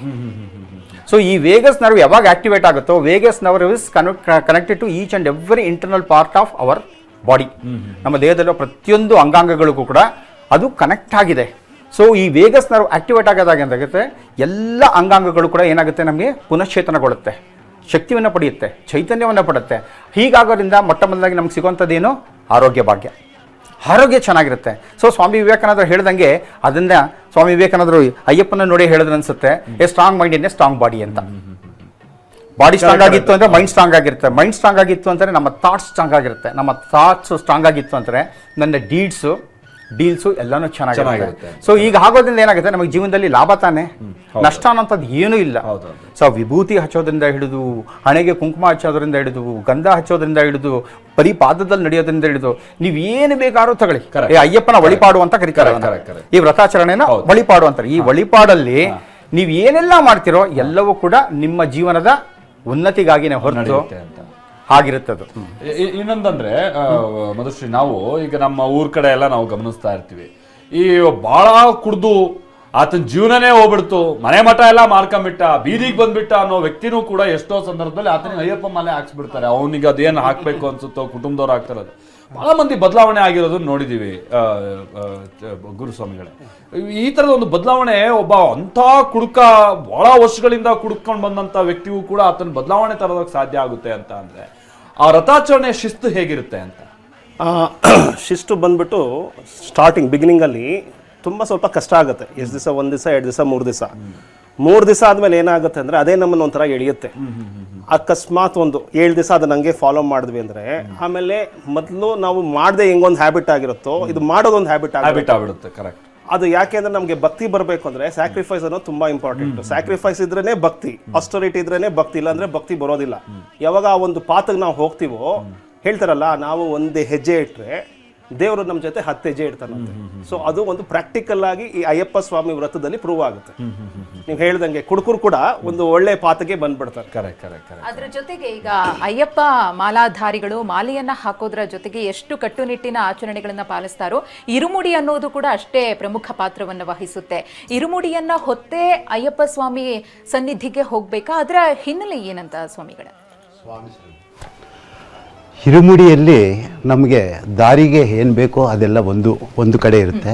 ಇನ್ನೊಂದು ಭಗವಂತನ ಅರ್ಪಿಸೋದಕ್ಕೋಸ್ಕರ ಶ್ರೀಮುಖ ಅಂದರೆ ತೆಂಗಿನಕಾಯದಲ್ಲಿ ತುಪ್ಪನ್ನು ನಾವು ಗುರುಸ್ವಾಮಿ ಮುಖೇನ ತುಂಬಿಸಿ ಅದನ್ನು ಭಕ್ತಿಯಿಂದ ಭಾವಪೂರ್ವಕವಾಗಿ ಅದರಲ್ಲಿ ನಮ್ಮ ಮನೆ ಮಂದಿ ಎಲ್ಲ ಸೇರಿ ಅವರ ಒಂದು ಅನಿಸಿಕೆ ಆಕಾಂಕ್ಷೆಗಳನ್ನೆಲ್ಲ ತುಂಬಿಸಿ ಅದಕ್ಕೆ ಅವರಿಂದನೇ ಕೈಯಿಂದ ಹಾಕಿಸಿದ ಮೇಲೆ ಅದಕ್ಕೆ ಕ್ಲೀನಾಗಿ ರ್ಯಾಪ್ ಮಾಡಿದ ಮೇಲೆ ತಗೊಂಡೋಗಿ ಭಗವಂತನ ಹತ್ರ ನಾವು ಎಲ್ಲಿ ಕೆಳಗಡೆ ಹಿಡ್ದಂಗೆ ಗುರುಸ್ವಾಮಿಗಳೇ, ಕನ್ನಿಸ್ವಾಮಿಗಳಾದರೆ ಗುರುಸ್ವಾಮಿಗಳೇ ಇಳಿಸ್ಬೇಕು, ಅವ್ರಿಗನ್ನ ಸೀನಿಯರ್ಸ್ ಇಳಿಸ್ಬೇಕು. ಅವರೇ ಮಾಡೋದ್ರಿಂದ ಅದು ಏನನ್ನ ಹೆಚ್ಚು ಕಮ್ಮಿ ಆಗಿ ಅವರಿಗೆ ಅವ್ರ ಮನಸ್ಸಿನಲ್ಲಿ ಯಾವುದು ಬಿರುಕು ಬಿಡಬಾರ್ದು ಅನ್ನೋ ಉದ್ದೇಶಕ್ಕೆ ಅದು ತಗೊಂಡೋಗಿ ಅದರಲ್ಲಿ ತುಪ್ಪವನ್ನೆಲ್ಲ ಒಂದು ಕಡೆ ಸೇರಿಸಿ ನಾವು ಯಾರು ಇಲ್ಲಿಂದ ಕೈಯಿಂದ ಹಾಕಿರ್ತಾರಲ್ಲ ಆ ತುಪ್ಪವನ್ನು ಭಗವಂತನಿಗೆ ಅರ್ಪಣೆ ಆಗುತ್ತೆ. ಅಲ್ಲಿ ನಾವು ಅವ್ರಿಗೆ ಕೊಟ್ಟಾಗ ಅವ್ರಿಗೆ ಆ ಆನಂದ ಇಲ್ಲಿಂದ ಯಾವ ದೇವಸ್ಥಾನದಲ್ಲಿ ನಾವೇನು ಕೊಟ್ಟರು ಹೂವು ಹಣ್ಣು ಎಲ್ಲೆಲ್ಲ ಇದಾಗುತ್ತೆ. ಬಟ್ ನಮ್ಮ ಒಂದು ಅಯ್ಯಪ್ಪ ಸ್ವಾಮಿ ಕೊಡೋದು ಒಂದು ತೊಟ್ಟು ನಾವು ಹಾಕಿರೋ ತುಪ್ಪ ಭಗವಂತನಿಗೆ ಸೇರಿದೆ ಅಂತ ಅನ್ಕೊತೀವಿ. ಗುರುಗಳು ಹೇಳ್ತಾ ಇದ್ರು ತಣ್ಣೀರು ಸ್ನಾನದಿಂದ ಅಂತ. ಇವಾಗ ಫೇಮಸ್ ಇವರು ಫುಟ್ಬಾಲ್ ಪ್ಲೇಯರ್ ರೊನಾಲ್ಡೋ ಅವರು ಹೇಗೆ ಸ್ನಾನ ಮಾಡ್ತಾರೆ ಗೊತ್ತಾ? ಫ್ರೋಝನ್ ವಾಟರ್ನಲ್ಲಿ ಸ್ನಾನ ಮಾಡ್ತಾರೆ. ಆ ವಾಟರ್ನಿಂದ ಸ್ನಾನ ಮಾಡಿದಾಗ ವಜ್ರ ದೇಹ ಆಗಿ ಅವರು ಬಲವತ್ತವಾಗಿ ಇಡೀ ಆಗ್ನೇಯ ಚಕ್ರ ಎಲ್ಲ ಅವ್ರಿಗೆ ಏನೇನು ಬೇಕು ಅನಿಸುತ್ತೋ ಅದೆಲ್ಲ ಮಾಡಿದಾಗ ಇವಾಗ ಕೆಲವ್ರು ಏನಾಗಿದೆ ಅಂದರೆ ಇನ್ಸ್ಟಂಟ್ ಮಾಲೆ ಹಾಕ್ಕೊತಾರೆ, ಆಮೇಲೆ ಇಮಿಟೇಟ್ ಹೋಗ್ತಾರೆ. ಅವ್ರಿಗೆ ಯಾಕಂದರೆ ಅವ್ರನ್ನ ನೋಡಿ ಬೇರೆಯವ್ರಿಗೆ ನಮಗೆ ಫಲ ಸಿಕ್ಕಿಲ್ಲ ಅಂತ ಹೇಳ್ಕೊಳ್ಳೋದು ತಪ್ಪಾಗುತ್ತೆ. ನೀವು ಕರೆಕ್ಟಾಗಿ ಸಾಧನೆ ಮಾಡಿದರೆ ಪ್ರತಿಫಲ ಖಂಡಿತ ಇರುತ್ತೆ. ನಾನು ಇವಾಗ ಏನೋ ಕಾಟಾಚಾರಕ್ಕೆ ಹೋಗ್ಬಿಟ್ಟು ಬಂದಿದ್ದೀವಿ, ಏನೋ ಮಾಡಿದ್ದೀವಿ. ಈ 41 ದಿವಸ ಮಾಡೋದೇನಕ್ಕಂದರೆ ನಮ್ಮ ದೇಹಭಾವ ಕಮ್ಮಿ ಆಗಬೇಕು, ಸುಂದರತೆ ಅದು ಸೆಕೆಂಡ್ರಿ, ನಮ್ಮ ಒಳಗಡೆ ಜ್ಯೋತಿ ಬೆಳಗಬೇಕು ಅನ್ನೋ ಒಂದು ಉದ್ದೇಶಕ್ಕೋಸ್ಕರ 41 ದಿವಸ. ಯಾವುದೇ ಆಗಲಿ, ಕ್ಷೌರ ಆಗಲಿ, ಕಾಲಿಗೆ ಚಪ್ಪಲಿ ಇಲ್ದಂಗೆ ಆಗಲಿ, ನಮ್ಮ ದೇಹಭಾವ ಬಿಟ್ಟು ದೈವ ಭಾವನೆ ನಮ್ಮಲ್ಲಿ ಬರಬೇಕು. ಅಂದರೆ ಯಾಕಂದರೆ ಪ್ರತಿಯೊಬ್ಬರಲ್ಲಿ ಸ್ವಾಮಿ ಇದ್ದಾರೆ. ಸ್ವಾಮಿ ಯಾವಾಗ ಜಾಗೃತ ಆಗ್ತಾರೆ ಜ್ಯೋತಿ ರೂಪದಲ್ಲಿ, ನಮ್ಮಲ್ಲಿರೋ ಒಂದು ದೈವಿ ಶಕ್ತಿ ಉತ್ಪನ್ನ ಆಗೋದಕ್ಕೋಸ್ಕರ ನಾವು ಈ ಒಂದು ಆಚರಣೆ ಮೂಲಕ ನಾವು ಪ್ರತಿಯೊಂದು ಜನಸಾಮಾನ್ಯರನ್ನು ಅಲ್ಲಿ ಯಾರದೂ ಹೆಸರು ಬರಲ್ಲ, ಎಲ್ಲರೂ ಸ್ವಾಮಿಗಳಾಗ್ತಾರೆ. ಎಲ್ಲರೂ ಸರಿಸಮಾನವಾಗಿ ಒಂದು ಉತ್ತೇಜನದಿಂದ ಭಗವಂತನ ಹೋಗೋದಕ್ಕೆ ಇದು ತುಂಬಾ ಅನುಕೂಲ. ಹೌದು. ಇನ್ನೇನು ಕೆಲವೇ ಕ್ಷಣಗಳಲ್ಲಿ ಮಕರ ಜ್ಯೋತಿ ದರ್ಶನ ಆಗುತ್ತೆ. ಅದಕ್ಕಿಂತ ಮುನ್ನ ಈಗ ತಿರುವಾಭರಣಗಳನ್ನ ತೊಡಿಸುವಂತ ಕಾರ್ಯ ಎಲ್ಲ ನಡೀತಾ ಇದೆ. ಪಂದಳ ರಾಜರ ಮನೆತನದಿಂದ ತರುವಂತ ಆಭರಣಗಳು ಬಹಳಷ್ಟು ಕಿಲೋಮೀಟರ್ಗಳಿಂದ ನಡ್ಕೊಂಡ್ಬಂದು ಆ ಆಭರಣಗಳನ್ನೆಲ್ಲ ತಂದು ಸ್ವಾಮಿಗೆ ಅದನ್ನ ಅರ್ಪಿಸುವಂತ ಕಾರ್ಯ ಎಲ್ಲ ಆಗುತ್ತೆ. ಹೀಗೆ ನಮಗೆ ವಿವರಣೆಯನ್ನ ನೀಡ್ತಾ ಇದ್ರು ನಮ್ಮ ಜೊತೆಗಿರುವಂತಹ ಗುರುಸ್ವಾಮಿಗಳು. ಅಂತ ಅಂದ್ರೆ ಈ ಇರುಮುಡಿ ಕಟ್ಟುವಂಥದ್ದಕ್ಕೆ ವಿಶೇಷತೆ ಏನು, ಆಮೇಲೆ ಆ 41 ದಿನಗಳ ವ್ರತ ಇದೆಯಲ್ಲ, ಆ ವ್ರತಕ್ಕೆ ಸಂಬಂಧಪಟ್ಟಾಗಿರೋ ಕೆಲ ಸೈಂಟಿಫಿಕ್ ಆದಂತ ಸಂಗತಿಗಳನ್ನ ಕೂಡ ಹೇಳ್ತಾ ಇದ್ರು. ಬಹಳಷ್ಟು ಪರಿವರ್ತನೆ ಕಾಣೋಕೆ ಅವಕಾಶ ಆಗುತ್ತೆ. ಈಗ ನೀವು ಒಂದು ದೃಶ್ಯ ಗಮನಿಸ್ತಾ ಇದ್ದೀರಲ್ಲ, ಇದು ಪಂದಳಂನಿಂದ ಏನು ತಿರುವಾಭರಣಗಳನ್ನ ತರ್ತಾ ಇರುವಂತ ಸಂದರ್ಭ. ಅಲ್ಲಿ ನೀವು ನೋಡ್ತಾ ಇದ್ದೀರಾ ನೋಡಿ, ಅಲ್ಲಿ ಈ ಪೊಲೀಸ್ ಸಿಬ್ಬಂದಿ ಎಲ್ಲ ಬಹಳ ಹೆಚ್ಚಿನ ಭದ್ರತೆ ಇದ್ದಾರೆ ನೋಡಿ. ಇಲ್ಲಿ ಪೆಟ್ಟಿಗೆಯಲ್ಲಿ ತೆಗೆದುಕೊಂಡು ಹೋಗ್ತಾ ಇದ್ದಾರೆ. 3 ಪೆಟ್ಟಿಗೆಗಳಲ್ಲೇನೋ ತರ್ತಾರೆ ಅಂತ ಕಾಣಿಸುತ್ತೆ ಅಲ್ವಾ ಗುರುಗಳು? ಹೇಳಿ, ಅದ್ರದ್ದು ಒಂಚೂರು ವಿವರಣೆ ಕೊಡ್ಬೋದು. 3 ಪೆಟ್ಟಿಗೆಗಳು ಬರುತ್ತೆ. ಒಂದು ತಿರುವಾಭರಣ ಪೆಟ್ಟಿಗೆ ಅಂತ ಒಂದಿರುತ್ತೆ, ಇನ್ನೊಂದು ಬೆಳ್ಳಿ ಪಟ್ಟಿ ಅಂತ ಒಂದಿರುತ್ತೆ, ಮತ್ತೊಂದು ಕೊಡಿಪಟ್ಟಿ ಅಂತ ಒಂದಿರುತ್ತೆ. ಸೊ 3 ಇರುತ್ತೆ. ಸೊ ಈ ತಿರುವಾಭರಣದಲ್ಲಿ ಏನೇನು ಇರುತ್ತೆ ಅಂತಂದರೆ, ಅಯ್ಯಪ್ಪ ಸ್ವಾಮಿಗೆ ಅಲಂಕಾರ ಮಾಡೋದಕ್ಕೆ ಏನೇನೆಲ್ಲ ಬೇಕಾಗುತ್ತೋ ಅದೆಲ್ಲ ಇರುತ್ತೆ. ಅದರಲ್ಲಿ ವಿಶೇಷವಾಗಿ ಏನೇನಿರುತ್ತೆ ಅಂತಂದರೆ, ಅಯ್ಯಪ್ಪ ಸ್ವಾಮಿಯ ಮುಖವಾಡ ಎಲ್ಲನೂ ಕೂಡ ಚಿನ್ನದಲ್ಲಿ ಮಾಡಿರೋದು. ಸೊ ಒಂದು ಮಾತ್ರ ಅದು ಇದಲ್ಲಿ ಮಾಡಿರ್ತಾರೆ. ಯಾವುದು ಅಂತಂದರೆ, ಒಂದು ಶಂಖವನ್ನು ಮಾತ್ರ ಬೆಳ್ಳಿಯಲ್ಲಿ ಮಾಡಿರ್ತಾರೆ. ಇನ್ನುಳಿದಿದ್ದು ಅಯ್ಯಪ್ಪನ ಮುಖವಾಡ ಆಗಿರ್ಬೋದು, ಅಯ್ಯಪ್ಪನ ಪ್ರಭಾವಳಿ ಆಗಿರ್ಬೋದು. ಆಮೇಲೆ ಅದರಲ್ಲಿ ವಿಶೇಷವಾಗಿ ಏನಾಗುತ್ತೆ ಅಂದರೆ, ಉರ್ಮಿ ಅಂತ ಕರೀತಾರೆ. ಈ ಮಾರ್ಷಲ್ ಆರ್ಟ್ಸ್ ಮಾಡ್ತಾ ಇರ್ತಾರೆ, ಕಲರಿ ಫೈಟ್ ಮಾಡ್ತಾರಲ್ಲ, ಅದೊಂದು ಬೆಲ್ಟ್ ತರ ಇರುತ್ತೆ. ಅದು ತೆಗೆದ್ರೆ ಸುಮಾರು 8 ಅಡಿ 10 ಅಡಿ ಹೋಗುತ್ತೆ. ಆ ಥರದ್ದು ಒಂದು ಕತ್ತಿ ಇರುತ್ತೆ. ಮತ್ತೆ ಇನ್ನೊಂದು ಸಣ್ಣ ಉರ್ಮಿ ಅಂತ ಇನ್ನೊಂದಿರುತ್ತೆ, ಆ ಕತ್ತಿನೂ ಇರುತ್ತೆ. ಹಾಗೇನೆ ಅದರಲ್ಲಿ 2 ಆನೆಗಳಿರುತ್ತೆ, ಬಂಗಾರದಲ್ಲೇ ಮಾಡುತ್ತೆ 2 ಆನೆಗಳಿರುತ್ತೆ. ಹಾಗೇನೆ ಬಂದ್ಬಿಟ್ಟು ಲಕ್ಷ್ಮಿಯ ಮತ್ತೊಂದು ವಿಗ್ರಹನೂ ಕೂಡ ಇರುತ್ತೆ. ಅದನ್ನು ಮತ್ತೊಬ್ಬರು ಕೆಲವರು ಏನು ಹೇಳ್ತಾರೆ ಅಂತಂದರೆ, ಅಯ್ಯಪ್ಪ ಸ್ವಾಮಿ ಧರ್ಮಶಾಸ್ತ್ರನಾಗಿದ್ದಾಗ ಅಲ್ಲಿ 2 ರೀತಿಯಂಥದ್ದ ಅವರಿಗೆ ಇಬ್ಬರು ಕಾನ್ಸರ್ಟ್ ಅಂತಾರೆ, ಇಬ್ಬರು ಅವರಿಗೆ ಧರ್ಮಪತ್ನಿಯರಿದ್ದರು ಅಂತ ಹೇಳ್ತಾರೆ. ಪೂರ್ಣ ಅಂಡ್ ಪುಷ್ಕಳ ಅಂತಂತ. ಪೂರ್ಣ ಪುಷ್ಕಳ ಅವರ ಮಗ ಬಂದು ಸತ್ಯಕಾಮ ಅಂತಂದ್ಬಿಟ್ಟು ಹೇಳ್ತಾ ಇರ್ತಾರೆ. ಸೊ ಈ ರೀತಿ ಏನಾಗುತ್ತೆ, ಪೂರ್ಣ ಅಂಡ್ ಪುಷ್ಕಳ ಆ ದೇವಿಯರ ಒಂದು ವಿಗ್ರಹನೂ ಅಲ್ಲಿರುತ್ತೆ. ಅದಾದಮೇಲೆ ಹುಲಿದೂ ಇರುತ್ತೆ. ಇದಾದ್ಮೇಲೆ ಏನಾಗುತ್ತೆ, ನೆಕ್ಲೆಸ್ಗಳು ತುಂಬಾ ಇರುತ್ತೆ. ಸರಪುಳ್ಳಿ ನೆಕ್ಲೆಸ್ ಅಂತ ಒಂದಿರುತ್ತೆ ಅದು. ಆಮೇಲೆ ಎರಕಂ ಪೂಮಾಲ ಅಂತ ಒಂದಿರುತ್ತೆ, ಮಣಿಮಾಲ ಅಂತ ಒಂದಿರುತ್ತೆ ಅದು. ಸೊ ಈ ರೀತಿ ಅದೊಂದು 4 ರೀತಿಯಾದ ಮಾಲಗಳಿರುತ್ತೆ. ಆಮೇಲೆ ಒಂದು ಕವಚ ಇರುತ್ತೆ. ಇದಿಷ್ಟು ಕೂಡ ಬಂದು ಏನಾಗುತ್ತದೆ, ತಿರುವಾಭರಣ ಆ ಬಾಕ್ಸಲ್ಲಿರುತ್ತೆ. ಇದನ್ನು ಅಯ್ಯಪ್ಪ ಸ್ವಾಮಿಗೆ ತಂದು ಈಗೆಲ್ಲ ಈಗ ಹೋಗ್ತಾ ಇದ್ದಂಗೆನೆ ಇದನ್ನೆಲ್ಲವನ್ನು ಕೂಡ ಅಯ್ಯಪ್ಪ ಸ್ವಾಮಿಗೆ ಅದನ್ನು ಅಲಂಕಾರವನ್ನು ಮಾಡ್ತಾರೆ. ಅಲಂಕಾರ ಮಾಡ್ತಾ ಇದ್ದಂಗೆನೆ ಜ್ಯೋತಿ ಸ್ಟಾರ್ಟ್ ಆಗುತ್ತೆ. ಜ್ಯೋತಿ ಸ್ಟಾರ್ಟ್ ಆಗ್ತಿದ್ದಂಗೆ ಅಲ್ಲಿ ಮಕರ ಜ್ಯೋತಿನೂ ಬರುತ್ತೆ, ಮಕರ ವಿಳಕ್ಕೂ ಬರುತ್ತೆ. ಸೊ ಸಾಧಾರಣವಾಗಿ ಜನ ಏನ್ಬಿಡ್ತಾರೆ ಅಂತಂದ್ರೆ, ಆ ಮಕರ ವಿಳಕಲ್ಲೇ ಮಕರ ಜ್ಯೋತಿ ಅಂತ ಅನ್ಕೊಂಡ್ಬಿಡ್ತಾರೆ. ಹಾಗಾಗಿ ಏನ್ ಮಾಡ್ತಾರೆ ಅಂದ್ರೆ, ಜಂಗುಳಿಲಿ ಏನ್ ಮಾಡ್ತಾರೆ, ಅದು ಕಾಣಿಸಲಿಲ್ಲ, ನನಗೆ ಕಾಣಿಸಿಲ್ಲ, ನಾನೇನೋ ಪಾಪ ಮಾಡ್ಬಿಟ್ಟೆ, ನಾನೇನೋ ಅಧರ್ಮ ಮಾಡ್ಬಿಟ್ಟೆ, ನನಗೆ ಕಾಣಿಸಿಲ್ಲ, ಅಯ್ಯಪ್ಪನ ಆಗ್ಲಿಲ್ಲ. ಸೊ ಆಕಾಶಕ್ಕೆ ನೋಡಿದಾಗ ಅದೇನ್ ಕಾಣಿಸುತ್ತಲ್ಲ, ನಕ್ಷತ್ರ, ವಿಶೇಷವಾಗಿ ಬರುವಂತ ಈ ನಕ್ಷತ್ರ, ಅದು ಬಂದು ನಮಗೆ ಮಕರ ಜ್ಯೋತಿ. ಇದು ಮಕರ ಬೆಳಕು. ಸೊ ಇದರ ಒಂದು ವ್ಯತ್ಯಾಸವನ್ನ ಜನ ಗುರುತು ಮಾಡ್ಕೊಂಡ್ಬಿಟ್ರೆ, ಅಲ್ಲಿ ಹೋಗಿ ನನಗೆ ಮಕರ ಜ್ಯೋತಿ ಕಾಣಿಸುತ್ತೆ, ಅದು ಮಕರ ಬೆಳಕದು. ಅದು ಎಲ್ರಿಗೂ ಕಾಣಿಸಲ್ಲ, ಯಾರು ಎತ್ತರದಲ್ಲಿ ಇರ್ತಾರೋ ಅವ್ರಿಗೆ ಮಾತ್ರ ಕಾಣಿಸುತ್ತೆ. ಆಕಾಶಕ್ಕೆ ನುಗ್ಲೇನು, ಆಕಾಶಕ್ಕೆ ಹಿಂಗೆ ನೋಡ್ರೆ ಕಂಡೆ ಕಾಣಿಸುತ್ತೆ, ಆ ನಕ್ಷತ್ರ ಕಾಣಿಸುತ್ತೆ, ಅದನ್ನ ಮಕರ ಜ್ಯೋತಿ ಅಂತ ಕರೆಯುವಂಥದ್ದು. ಸೊ ಇದು 1ನೇ ಪೆಟ್ಟಿಗೆಯಲ್ಲಿ ಇದೆಲ್ಲ ಇರುತ್ತೆ. ಇದು ಅಯ್ಯಪ್ಪ ಸ್ವಾಮಿಗೆ ಅದನ್ನೆಲ್ಲ ಮಾಡ್ತಾ ಇರ್ತಾರೆ. 2ನೇದ್ರಲ್ಲಿ ಏನಿರುತ್ತೆ ಅಂತಂದ್ರೆ ಬೆಳ್ಳಿ ಪಟ್ಟಿ ಅಂತಂದ್ರೆ, ಬೆಳ್ಳಿ ಅಂತಂದ್ರೆ ಬೆಳ್ಳಿ. ಆ ಬೆಳ್ಳಿ ಪಟ್ಟಿಯಲ್ಲಿ ಏನೇನಿರುತ್ತೆ ಅಂತಂದ್ರೆ ಅದರಲ್ಲಿ ಪೂಜಾ ಸಾಮಗ್ರಿಗೆ ಬೇಕಾಗಿರುವಂಥ ಪ್ರತಿಯೊಂದು ಇರುತ್ತೆ. ಅದ್ರಲ್ಲಿ ಏನಾಗಿರುತ್ತೆ, ಗಂಟೆ ಆಗಿರ್ಬೋದು, ತಟ್ಟೆ ಆಗಿರ್ಬೋದು, ಮತ್ತು ಗಂಗವಾಳ ಆಗಿರ್ಬೋದು, ಕಳಶ ಆಗಿರ್ಬೋದು, ಇದೆಲ್ಲವೂ ಕೂಡ ಅದರಲ್ಲಿರುತ್ತದೆ. ಅದಾದ್ಮೇಲೆ ಇನ್ನೊಂದು ಕೊಡಿಪಟ್ಟಿ ಅಂತ ಕರೀತಾರೆ. ಸೊ ಕೊಡಿಪಟ್ಟಿ ಅಂತಂದಾಗ ಮುಂಚೆ ಎಲ್ಲ ಏನು ಮಾಡೋರು ಅಂತಂದ್ರೆ ಅಯ್ಯಪ್ಪ ಸ್ವಾಮಿಯನ್ನ ಎಲ್ಲಿ ಪಂದಳದಿಂದ ಇಲ್ಲಿಗೆ ಸನ್ನಿಧಾನಕ್ಕೆ, ಶಬರಿಮಲೆ ಸನ್ನಿಧಾನಕ್ಕೆ ತರಬೇಕಾದಾಗ ಏನು ಮಾಡೋರು ಅಂದರೆ ಆನೆಯ ಮೇಲೆ ತರ್ತಾ ಇದ್ರು. ಬಟ್ ಈಗ ಏನು ಮಾಡ್ಬಿಟ್ಟಿದ್ದಾರೆ ಅಂದರೆ ಇಲ್ಲ, ಜನಗಳೇ ತರ್ತಾ ಇದ್ದಾರೆ. ಸೊ ಹಾಗಾಗಿ ಏನಾಗಿರುತ್ತೆ ಅಂದರೆ ಆ ಆನೆಗೆ ವಿಶೇಷವಾದಂಥದ್ದು ನೆತ್ತಿಪಟ್ಟಿ ಅಂತ ಹೇಳ್ತಾರೆ. ಸೊ ನೋಡಿರ್ಬೇಕಲ್ಲ ನೀವೆಲ್ಲ. ಸೊ ಆನೆಗೆ ನೆತ್ತಿಪಟ್ಟಿ ಅಂತ ಹಾಕಿರ್ತಾರೆ. ಅದು ಬಿಟ್ಟು 2 ಫ್ಲಾಗ್ಗಳಿರುತ್ತೆ. ಸೊ ಅದು ಇಂಡಿಕೇಶನ್ ತೋರಿಸೋದು ಮಾಡೋದೆಲ್ಲ ಇರುತ್ತೆ. ಸೊ ಈ ತರ ಹಾಗೆ 3 ವಿಶೇಷವಾದ ಪಟ್ಟಿಗಳು. ಈಗ ನಾವು ನೋಡ್ತೇವಲ್ಲ, ಅಲ್ಲಿ ಗರ್ಭಗುಡಿ ಒಳಗೆ ಅಯ್ಯಪ್ಪ ಸ್ವಾಮಿ ಕೂತಿರುವಂತ ಸ್ಥಳದ ಒಳಗೆ ಈಗ ಅದನ್ನೆಲ್ಲ ಆಭರಣಗಳನ್ನ ಒಳಗ್ ಕೊಟ್ರು. ಸೊ ಇನ್ನೇನ್ ಕೆಲವೇ ನಿಮಿಷಗಳಲ್ಲಿ ಆಭರಣ ತೊಡಸ್ತಾರೆ, ಆ ನಂತರದಲ್ಲಿ ಮತ್ತೆ ದರ್ಶನಕ್ಕೆ ಅವಕಾಶ ಮಾಡ್ಕೊಡ್ತಾರೆ. ಅದು ಪದ್ಧತಿ ಅಲ್ವಾ? ಸೊ ಓಕೆ, ನೋಡ್ತಾರಲ್ಲ ವೀಕ್ಷಕರು, ನೇರಪ್ರಸಾದ್ ದೃಶ್ಯಾವಳಿಗಳು ಗಮನಿಸ್ತಾ ಇರೋದು. ಈಗ ಒಂದು ಚಿಕ್ಕ ಬ್ರೇಕ್ ತೆಗೆದುಕೊಂಬೋಣ. ಆ ನಂತರದಲ್ಲಿ ಆಭರಣಗಳನ್ನ ಕೂಡ ಸ್ವಾಮಿಗೆ ಇರಿಸಲಾಗಿರುತ್ತೆ, ಜೊತೆಗೆ ಜ್ಯೋತಿ ಕೂಡ ದರ್ಶನ ಆಗುತ್ತೆ. ಈಗಾಗಲೇ ತಿರುವಾಭರಣಗಳನ್ನ ತರಲಾಗಿದೆ. ಸ್ವಾಮಿ ಅಯ್ಯಪ್ಪ ಸನ್ನಿಧಾನವನ್ನ ಆಭರಣಗಳು ತಲುಪಿದೆ ಕೂಡ. ಗುರುಸ್ವಾಮಿಗಳೇ, ನಾವು ಮಾತನಾಡ್ತಾ ಇದ್ವಿ, ಈಗ ಪಂದಳ ರಾಜಮನೆತನದಿಂದ ಈ ಆಭರಣಗಳನ್ನ ತರಲಾಗುತ್ತೆ ಅಂತ ಹೇಳಿ. ಇರುಮುಡಿ ವಿಚಾರದಲ್ಲಿ ಒಂದು ವಿಷಯ ಇದೆ. ಅದೇನಪ್ಪಾ ಅಂದ್ರೆ ಪಂದಳ ರಾಜಮನೆತನದವರು ಇರುಮುಡಿ ಇಲ್ಲದೆ ಶಬರಿಮಲೆಗೆ ಬರಬಹುದು ಅಂತ ಹೇಳಿ, ಆ ಒಂದು ಹಿನ್ನೆಲೆ ಬಗ್ಗೆ ಮಾತನಾಡೋದಾದ್ರೆ. ಯಾಕೆಂತಂದ್ರೆ ಇದರ ಅಯ್ಯಪ್ಪ ಸ್ವಾಮಿ ಕೇಳಿದ್ಮೇಲಿಂದ ಈ ವ್ರತಾಚರಣೆಗಳು ಇದೆಲ್ಲ ಆಗೋದಕ್ಕೆ, ಗುಡಿ ಕಟ್ಟುವುದಕ್ಕೂ ಎಲ್ಲದಕ್ಕೂ ಕೂಡ ಮಾಡಿಕೊಟ್ರು. ಸೊ ಕೆಲವೊಂದು ಎಕ್ಸೆಪ್ಷನಲ್ ಕೇಸ್ಗಳಿರುತ್ತಲ್ಲ, ಈಗ ನಮಗೆ ಪ್ರೈಮ್ ಮಿನಿಸ್ಟರ್ ಬರ್ಬೇಕಾದ್ರೆ ಕೆಲವೊಂದು ಕಡೆ ಪ್ರೋಟೋಕಾಲ್ಸ್ ಇರಲ್ಲ. ಹಾಗೇನೆ ನಮಗೆ ಪ್ರೆಸಿಡೆಂಟ್ ಬರ್ಬೇಕಾದ್ರೂ ಕೆಲವೊಂದು ಕಡೆ ಪ್ರೋಟೋಕಾಲ್ಸ್ ಇರಲ್ಲ. ಹಾಗೆ ರಾಜ್ಯದಲ್ಲಿ ಅಂತಂದಾಗ ರಾಜ್ಯಪಾಲರು ಬರ್ಬೇಕಾದ್ರೆ ಕೆಲವೊಂದು ಪ್ರೋಟೋಕಾಲ್ಸ್ ಇರೋದಿಲ್ಲ. ಸೊ ಹಾಗಾಗಿ ರಾಜಮನೆತನದವರು ಅದನ್ನು ಬೇಕಾಗಿಲ್ಲ. ಯಾಕೆ ಅಂತಂತಂದರೆ ಆ ಸ್ಥಳಕ್ಕೆ ಬೇಕಾಗಿರೋ, ಈ ಅಯ್ಯಪ್ಪ ಸ್ವಾಮಿಗೆ ಬೇಕಾಗಿರೋಂಥ ಆ ಸ್ಥಳವನ್ನು ಕೊಟ್ಟಿರುವಂಥವ್ರು, ಅದಕ್ಕೆ ಬೇಕಾಗಿರೋ ಕನ್ಸ್ಟ್ರಕ್ಷನ್ ಬೇಕಾಗಿರೋದು ಎಲ್ಲವನ್ನೂ ಕೊಟ್ಟು ಅಯ್ಯಪ್ಪ ಸ್ವಾಮಿಗೆ ಅಂತಂತೇಳಿ ಈ ತಿರುವಾಭರಣವನ್ನು ಎಲ್ಲವನ್ನೂ ಕೊಟ್ಟವರು ಅವರೇ ಆಗಿದ್ದಾಗ ಅವರು ಬಂದು ವಿಶೇಷವಾಗಿ ಮತ್ತೊಮ್ಮೆ ಪೂಜೆ ಪುನಸ್ಕಾರಗಳನ್ನು ಇರುಮುಡಿ ಹೊತ್ಕೊಂಡು ಬರಬೇಕು ಅನ್ನೋಂಥದ್ದು ಏನೂ ಇಲ್ಲ.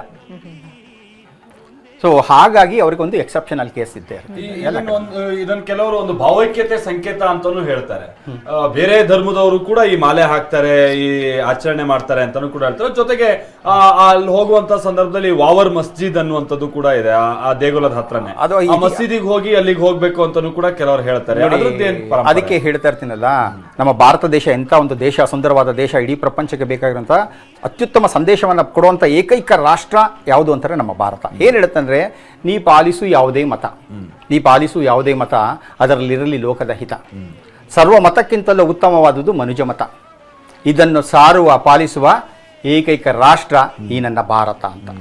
ಸೊ ಹಾಗಾಗಿ ನೀವು ಸೆಕ್ಯುಲರಿಸಮ್ ಅಂತ ಪ್ರಪಂಚದಲ್ಲಿ ಇನ್ನೆಲ್ಲೂ ನೋಡೋಕ್ಕಾಗಲ್ಲ, ನಮ್ಮ ಭಾರತದಲ್ಲಿ ಬಿಟ್ಟು ಮಾತ್ರ. ಯಾಕೆ ಅಂತಂತಂದರೆ ಅಯ್ಯಪ್ಪ ಹೇಳಿದಷ್ಟೇ ಯಾವುದೇ ಮತ, ಭೇದ, ಲಿಂಗ ಯಾವುದೂ ಇಲ್ದಂಗೆ ಪ್ರತಿಯೊಬ್ಬರಿಗೂ ಬರುವಂಥವ್ರಿಗೂ ಕೂಡ ಅವರ ಆತ್ಮೋನ್ನತಿಗೆ ಬೇಕಾಗಿರುವಂಥ ಸಕಲ ವಿದ್ಯೆಗಳನ್ನು ಕೊಟ್ಟಿರುವಂಥನು ಅಯ್ಯಪ್ಪ. ಆತ್ಮೋನ್ನತಿ ಅಂತಂದ್ರೆ ಏನು? ಅದಕ್ಕೆ ಹೇಳ್ತಾರಲ್ಲ, ಇಲ್ಲೇನಾಗುತ್ತೆ ಅಂದರೆ ಒಬ್ಬರು ಸ್ವಾಮಿ ಮತ್ತೊಬ್ಬ ಸ್ವಾಮಿ ನೋಡಿದ ತಕ್ಷಣ ಸ್ವಾಮಿಯ ಶರಣಮಯ್ಯಪ್ಪ, ಸ್ವಾಮಿ ಸ್ವಾಮಿ ಸ್ವಾಮಿ ಅಂತಲೇ ಕರೀತಾರೆ ಹೊರತು ಈ ಸೀಸನ್ನಲ್ಲಿ ಆಮೇಲೆ ಬೇರೆ ಓಕೆ ಸ್ವಾಮಿ ಸ್ವಾಮಿ ಅಂತ ಯಾಕೆ ಹೇಳ್ತಾರೆ ಅಂತಂತಂದ್ರೆ, ಸ್ವಾಮಿ ಅಂತಾರೆ ಏನಕ್ಕೆ ಹೇಳ್ತಾರೆ ಅಂತಂದರೆ, ಸೊ ನಮಸ್ತೆ ಅಂತಂದಾಗ ಅದಕ್ಕೊಂದು ಅರ್ಥ ಇರುತ್ತೆ. ಏನು ಅಂತಂದರೆ, ನಿನ್ನಾತ್ಮ ನನ್ನಾತ್ಮ ಒಂದೇ, ಆ ಪರಮಾತ್ಮ ನನ್ನ ಮುಂದೆ, ಅವನನ್ನ ನಡಿ ನೀ ಮುಂದೆ ಮುಂದೆ, ಅವ ಇರುವ ಸದಾ ನಿನ್ನ ಹಿಂದೆ ಅಂತಂದ್ಬಿಟ್ಟು. ಸೊ ಎಲ್ಲರೊಳಗೂ ಇರುವಂಥ ಆ ಆತ್ಮ ಅನ್ನೋದೇನಿದೆಯಲ್ಲ, ಅದು ಪರಮಾತ್ಮನಿಗೆ ಸಮಾನವಾದದ್ದು. ಹಾಗಾಗಿ ಇಲ್ಲಿ ಯಾವುದೇ ರೀತಿಯಾದಂಥ ಜಾತಿ ಮತಗಳ ವ್ಯತ್ಯಾಸವನ್ನು ನೋಡೋದಿಲ್ಲ. ನೀನು ಮನುಜನಾಗಿದೆಯಾ, ಉತ್ತಮ ಮನುಜನಾಗಬೇಕು, ಜೀವನದಲ್ಲಿ ಸದುದ್ದೇಶವನ್ನು ಇಟ್ಟುಕೊಂಡು ಲೋಕಕ್ಕೆ ಬೇಕಾಗಿರುವಂಥ ಅತ್ಯುತ್ತಮ ಕಾರ್ಯಗಳನ್ನು ಮಾಡಬೇಕು ಅನ್ನೋಂಥ ಒಂದು ಸದ್ಭಾವನೆ ನಿನ್ನಲ್ಲಿತ್ತು ಅಂತಂದರೆ you are welcome to Sabarimala. So ಹೀಗಿರುತ್ತೆ ನೋಡಿ. ಈ ಥರ ನೀವು ಪ್ರಪಂಚದಲ್ಲಿ ಎಲ್ಲೂ ನೋಡೋಕೆ ಸಾಧ್ಯ ಇಲ್ಲ. ನಾವಿಲ್ಲಿ ಹೋದಾಗ ಏನಾಗ್ಬಿಡುತ್ತೆ ಅಂತಂದರೆ, ಅಲ್ಲಿ ಒಂದು ಚರ್ಚ್ಗೂ ಕೂಡ ಹೋಗ್ತೀವಿ ನಾವು, ಅಲ್ಲಿಂದ ಹೋಗಿ ಮಸೀದಿಗೂ ಹೋಗ್ತೀವಿ, ಅಲ್ಲಿಗೂ ಹೋಗ್ತೀವಿ, ಅಲ್ಲಿಗೂ ಕೂಡ ಪ್ರಣಾಮವನ್ನು ಸಲ್ಲಿಸ್ತೀವಿ. ಅಲ್ಲಿರುವಂಥವರು ಕೂಡ ದೇವರು ಅಂತಾನೆ ನಾವು ನಂಬ್ತೀವಿ. ಈ ವಾವರ್ ಯಾರು? ವಾವರ್ ಅಂತ ಬಂದಾಗ ಏನಾಗುತ್ತೆ ಅಂದರೆ, ಇತಿಹಾಸ ಅನ್ನೋದಕ್ಕಿಂತ ಹೆಚ್ಚಾಗಿ ಪುರಾಣದಿಂದ ನೋಡ್ತಾ ಬಂದಾಗ ಏನಾಗುತ್ತೆ ಅಂತಂದರೆ, ವಾವರ್ ಅನ್ನೋಂಥವ್ರು ಆಕ್ಚುಲಿ ಮುಸ್ಲಿಂ ಅಲ್ಲ. ಅವರು ಒಬ್ಬರು ಸೌದಿ ಅರೇಬಿಯಾದಿಂದ, ಟರ್ಕಿ ಕಡೆಯಿಂದ ಬಂದಂಥ ಒಬ್ಬ ವ್ಯಾಪಾರಿ ಆಗಿನ ಕಾಲದಲ್ಲಿ.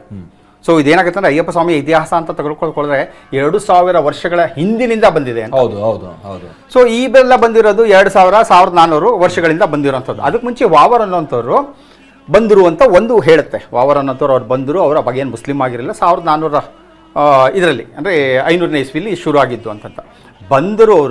ಅವರು ಬಂದು ಏನು ತಮ್ಮ ವೀರಾವೇಶಗಳನ್ನು ತೋರಿಸ್ಬೇಕು ಅಂತ ನೋಡಿದಾಗ ಏನಾಗುತ್ತದೆ, ಸ್ವಾಮಿ ಅಯ್ಯಪ್ಪ ಅವನಿಗೆ ಅದೇ ಜೋ ಲಾತ್ ಮಾತೆ ಓ ಲಾತ್, ಓ ಜೋ ಬಾತ್ ಮಾತೆ ಓ ಬಾತ್. ಸೊ ಅವ್ರಿಗೆ ಲಾತೆ ಬೇಕಾಗಿತ್ತು. ಅದಕ್ಕೋಸ್ಕರ ಅಯ್ಯಪ್ಪ ಸ್ವಾಮಿ ಏನು ಮಾಡಿದ್ರು, ಅವರಿಗೆ ಯುದ್ಧವನ್ನು ಮಾಡಿ ಸೋಲಿಸಿ ಆತನಿಗೆ ನಿಜವಾದ ಮಾನವತ್ವದ ಗುಣಗಳು ತತ್ವಗಳನ್ನೆಲ್ಲ ಅವರಿಗೆ ಮನವರಿಕೆ ಮಾಡಿದ್ಮೇಲೆ ಏನಾಯ್ತು, ಅವರ ಫ್ರೆಂಡ್ ಆದರು ಅಂತ ಒಂದು ಹೇಳುತ್ತೆ. ಒಂದು ಇತಿಹಾಸ ಹೆಂಗೆ ಹೇಳುತ್ತೆ. ಮತ್ತೊಂದು ಇತಿಹಾಸ ಏನು ಹೇಳುತ್ತೆ ಅಂತಂದರೆ, ಅಯ್ಯಪ್ಪ ಸ್ವಾಮಿ ದೇಗದ ಎದುರುಗಡೆ ಇರುತ್ತಲ್ಲ, ಅದು ವಾವರ್ ಸ್ವಾಮಿ ದೇವಸ್ಥಾನ ಅಂತ ಕರಿತಾ ಇರ್ತೀವಿ. ಅದು ಹಾಗಲ್ಲ, ಅದು ಬಾಬುರಾನ್ ಅನ್ನುವಂಥ ಅಯ್ಯಪ್ಪ ಸ್ವಾಮಿಯ ಒಬ್ಬ ಅಸೋಸಿಯೇಟ್, ಅಂದರೆ ಒಬ್ಬ ಸೇವಕ ಇರ್ತಾನೆ. ಅಯ್ಯಪ್ಪ ಸ್ವಾಮಿ ಏನೇನು ಬೇಕಾಗಿರುತ್ತೋ ಅದನ್ನೆಲ್ಲ ನೋಡ್ಕೊಳ್ಳೋಂಥವನು ಬಾಬುರಾನ್ ಅಂತ ಇದ್ದದ್ದು. ಅದು ಏನಾಗುತ್ತೆ ಅಂದರೆ ಈ ಗಿರಿಜನ ಪಂಗಡಗಳಿಂದ ಬರೋಂಥವ್ರು ಅವರು. ಸೊ ಅವ್ರು ಹಾಗಿದ್ರು ಅಂತ. ಅದು ಏನಾಯ್ತು ಅಂದರೆ ಹೋಗ್ತಾ ಹೋಗ್ತಾ ಹೋಗ್ತಾ ಹೋಗ್ತಾ ಹೋಗ್ತಾ ನಮ್ಮ ಸನಾತನ ಹಿಂದೂ ಧರ್ಮದಲ್ಲಿ ವಿಶೇಷವಾಗಿ ಹಿಂದೂಗಳು ಎಲ್ಲರೂ ಕೂಡ ಬಾಚಿ ತಬ್ಬಿ ಅಪ್ಕೋತಾರಲ್ಲ. ಹಾಗಾಗಿ ಏನು ಮಾಡ್ರು, ಇಲ್ಲಿ ಎಲ್ಲ ಧರ್ಮಗಳ ಐಕ್ಯತೆ ಆಗಲಿ, ಎಲ್ಲ ಮತಗಳ ಐಕ್ಯತೆ ಆಗಲಿ, ಎಲ್ಲರಲ್ಲೂ ಕೂಡ ಆ ಭಗವಂತನನ್ನು ಒಬ್ಬನೇ, ಆದರೆ ನಾಮ ಹಲವು ರೂಪ ಹಲವು. ಇದನ್ನ ತಿಳ್ಕೊಳ್ಳಿ. ಆದರೆ ಎಲ್ಲರೂ ಭಗವಂತ ಒಂದೇ ಅನ್ನೋ ರೀತಿಯಲ್ಲಿ ಪ್ರತಿಯೊಬ್ಬರು ಕೂಡ ಉತ್ತಮ ಮನುಷ್ಯರಾಗಿ ಬಾಳಿ ಅಂತ ಹೇಳೋದಕ್ಕೋಸ್ಕರ ಇರುವಂಥದ್ದು. ಈಗ ಗುರುಗಳೇ, ಈಗ ನಾವು ನೋಡ್ತಾ ಇದೀವಲ್ಲ, ಈಗ ಎಲ್ಲರೂ ಅಲ್ಲಿ ಸ್ತಬ್ಧರಾಗಿದ್ದಾರೆ. ಅಲ್ಲಿ ಏನೋ 18 ಮೆಟ್ಲು ಹತ್ತಿ ಯಾರು ಒಳಗೆ ಹೋಗ್ತಿಲ್ಲ. ಆಮೇಲೆ ದೇವಸ್ಥಾನದ ಬಾಗಿಲು ಕೂಡ ಹಾಕ್ದಂಗಿದೆ. ಈಗ ಆಭರಣ ನೋಡಿ, ಇಲ್ಲಿ ಆಭರಣ ಈಗ ತೊಡಸ್ತಿದ್ದಾರೆ ಒಳಗಡೆ. ಸೊ ಈಗ ತೊಡಸಾದ ನಂತರ ಬಾಗಿಲು ತೆಗಿತಾರೆ.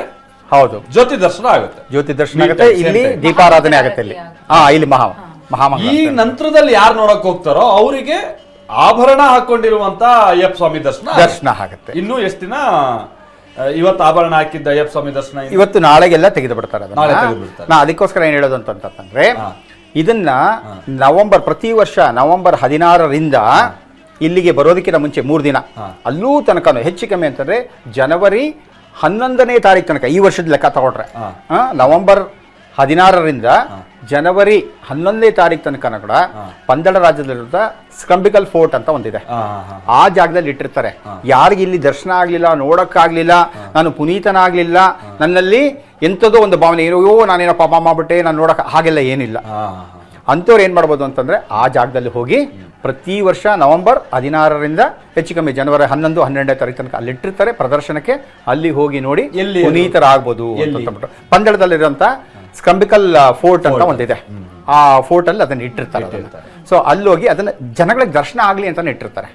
ಈಗ ಬಹಳ ಈ ಸೆಲೆಬ್ರಿಟೀಸ್ಗಳು ಕೂಡ ಬಹಳ ಹಿಂದೆಯಿಂದ ಅಣ್ಣವ್ರ ಕಾಲದಿಂದ, ರಾಜ್ಕುಮಾರ್ ಅವ್ರ ಕಾಲದಿಂದ ಕೂಡ ಬಹಳ ಈಗಿನ ಯಂಗ್ ಜನರೇಷನ್ ಸೆಲೆಬ್ರಿಟೀಸ್ ಕೂಡ ಹಾಕ್ತಾರೆ, ಹೌದಲ್ವಾ ಮಾಲೆಯನ್ನ.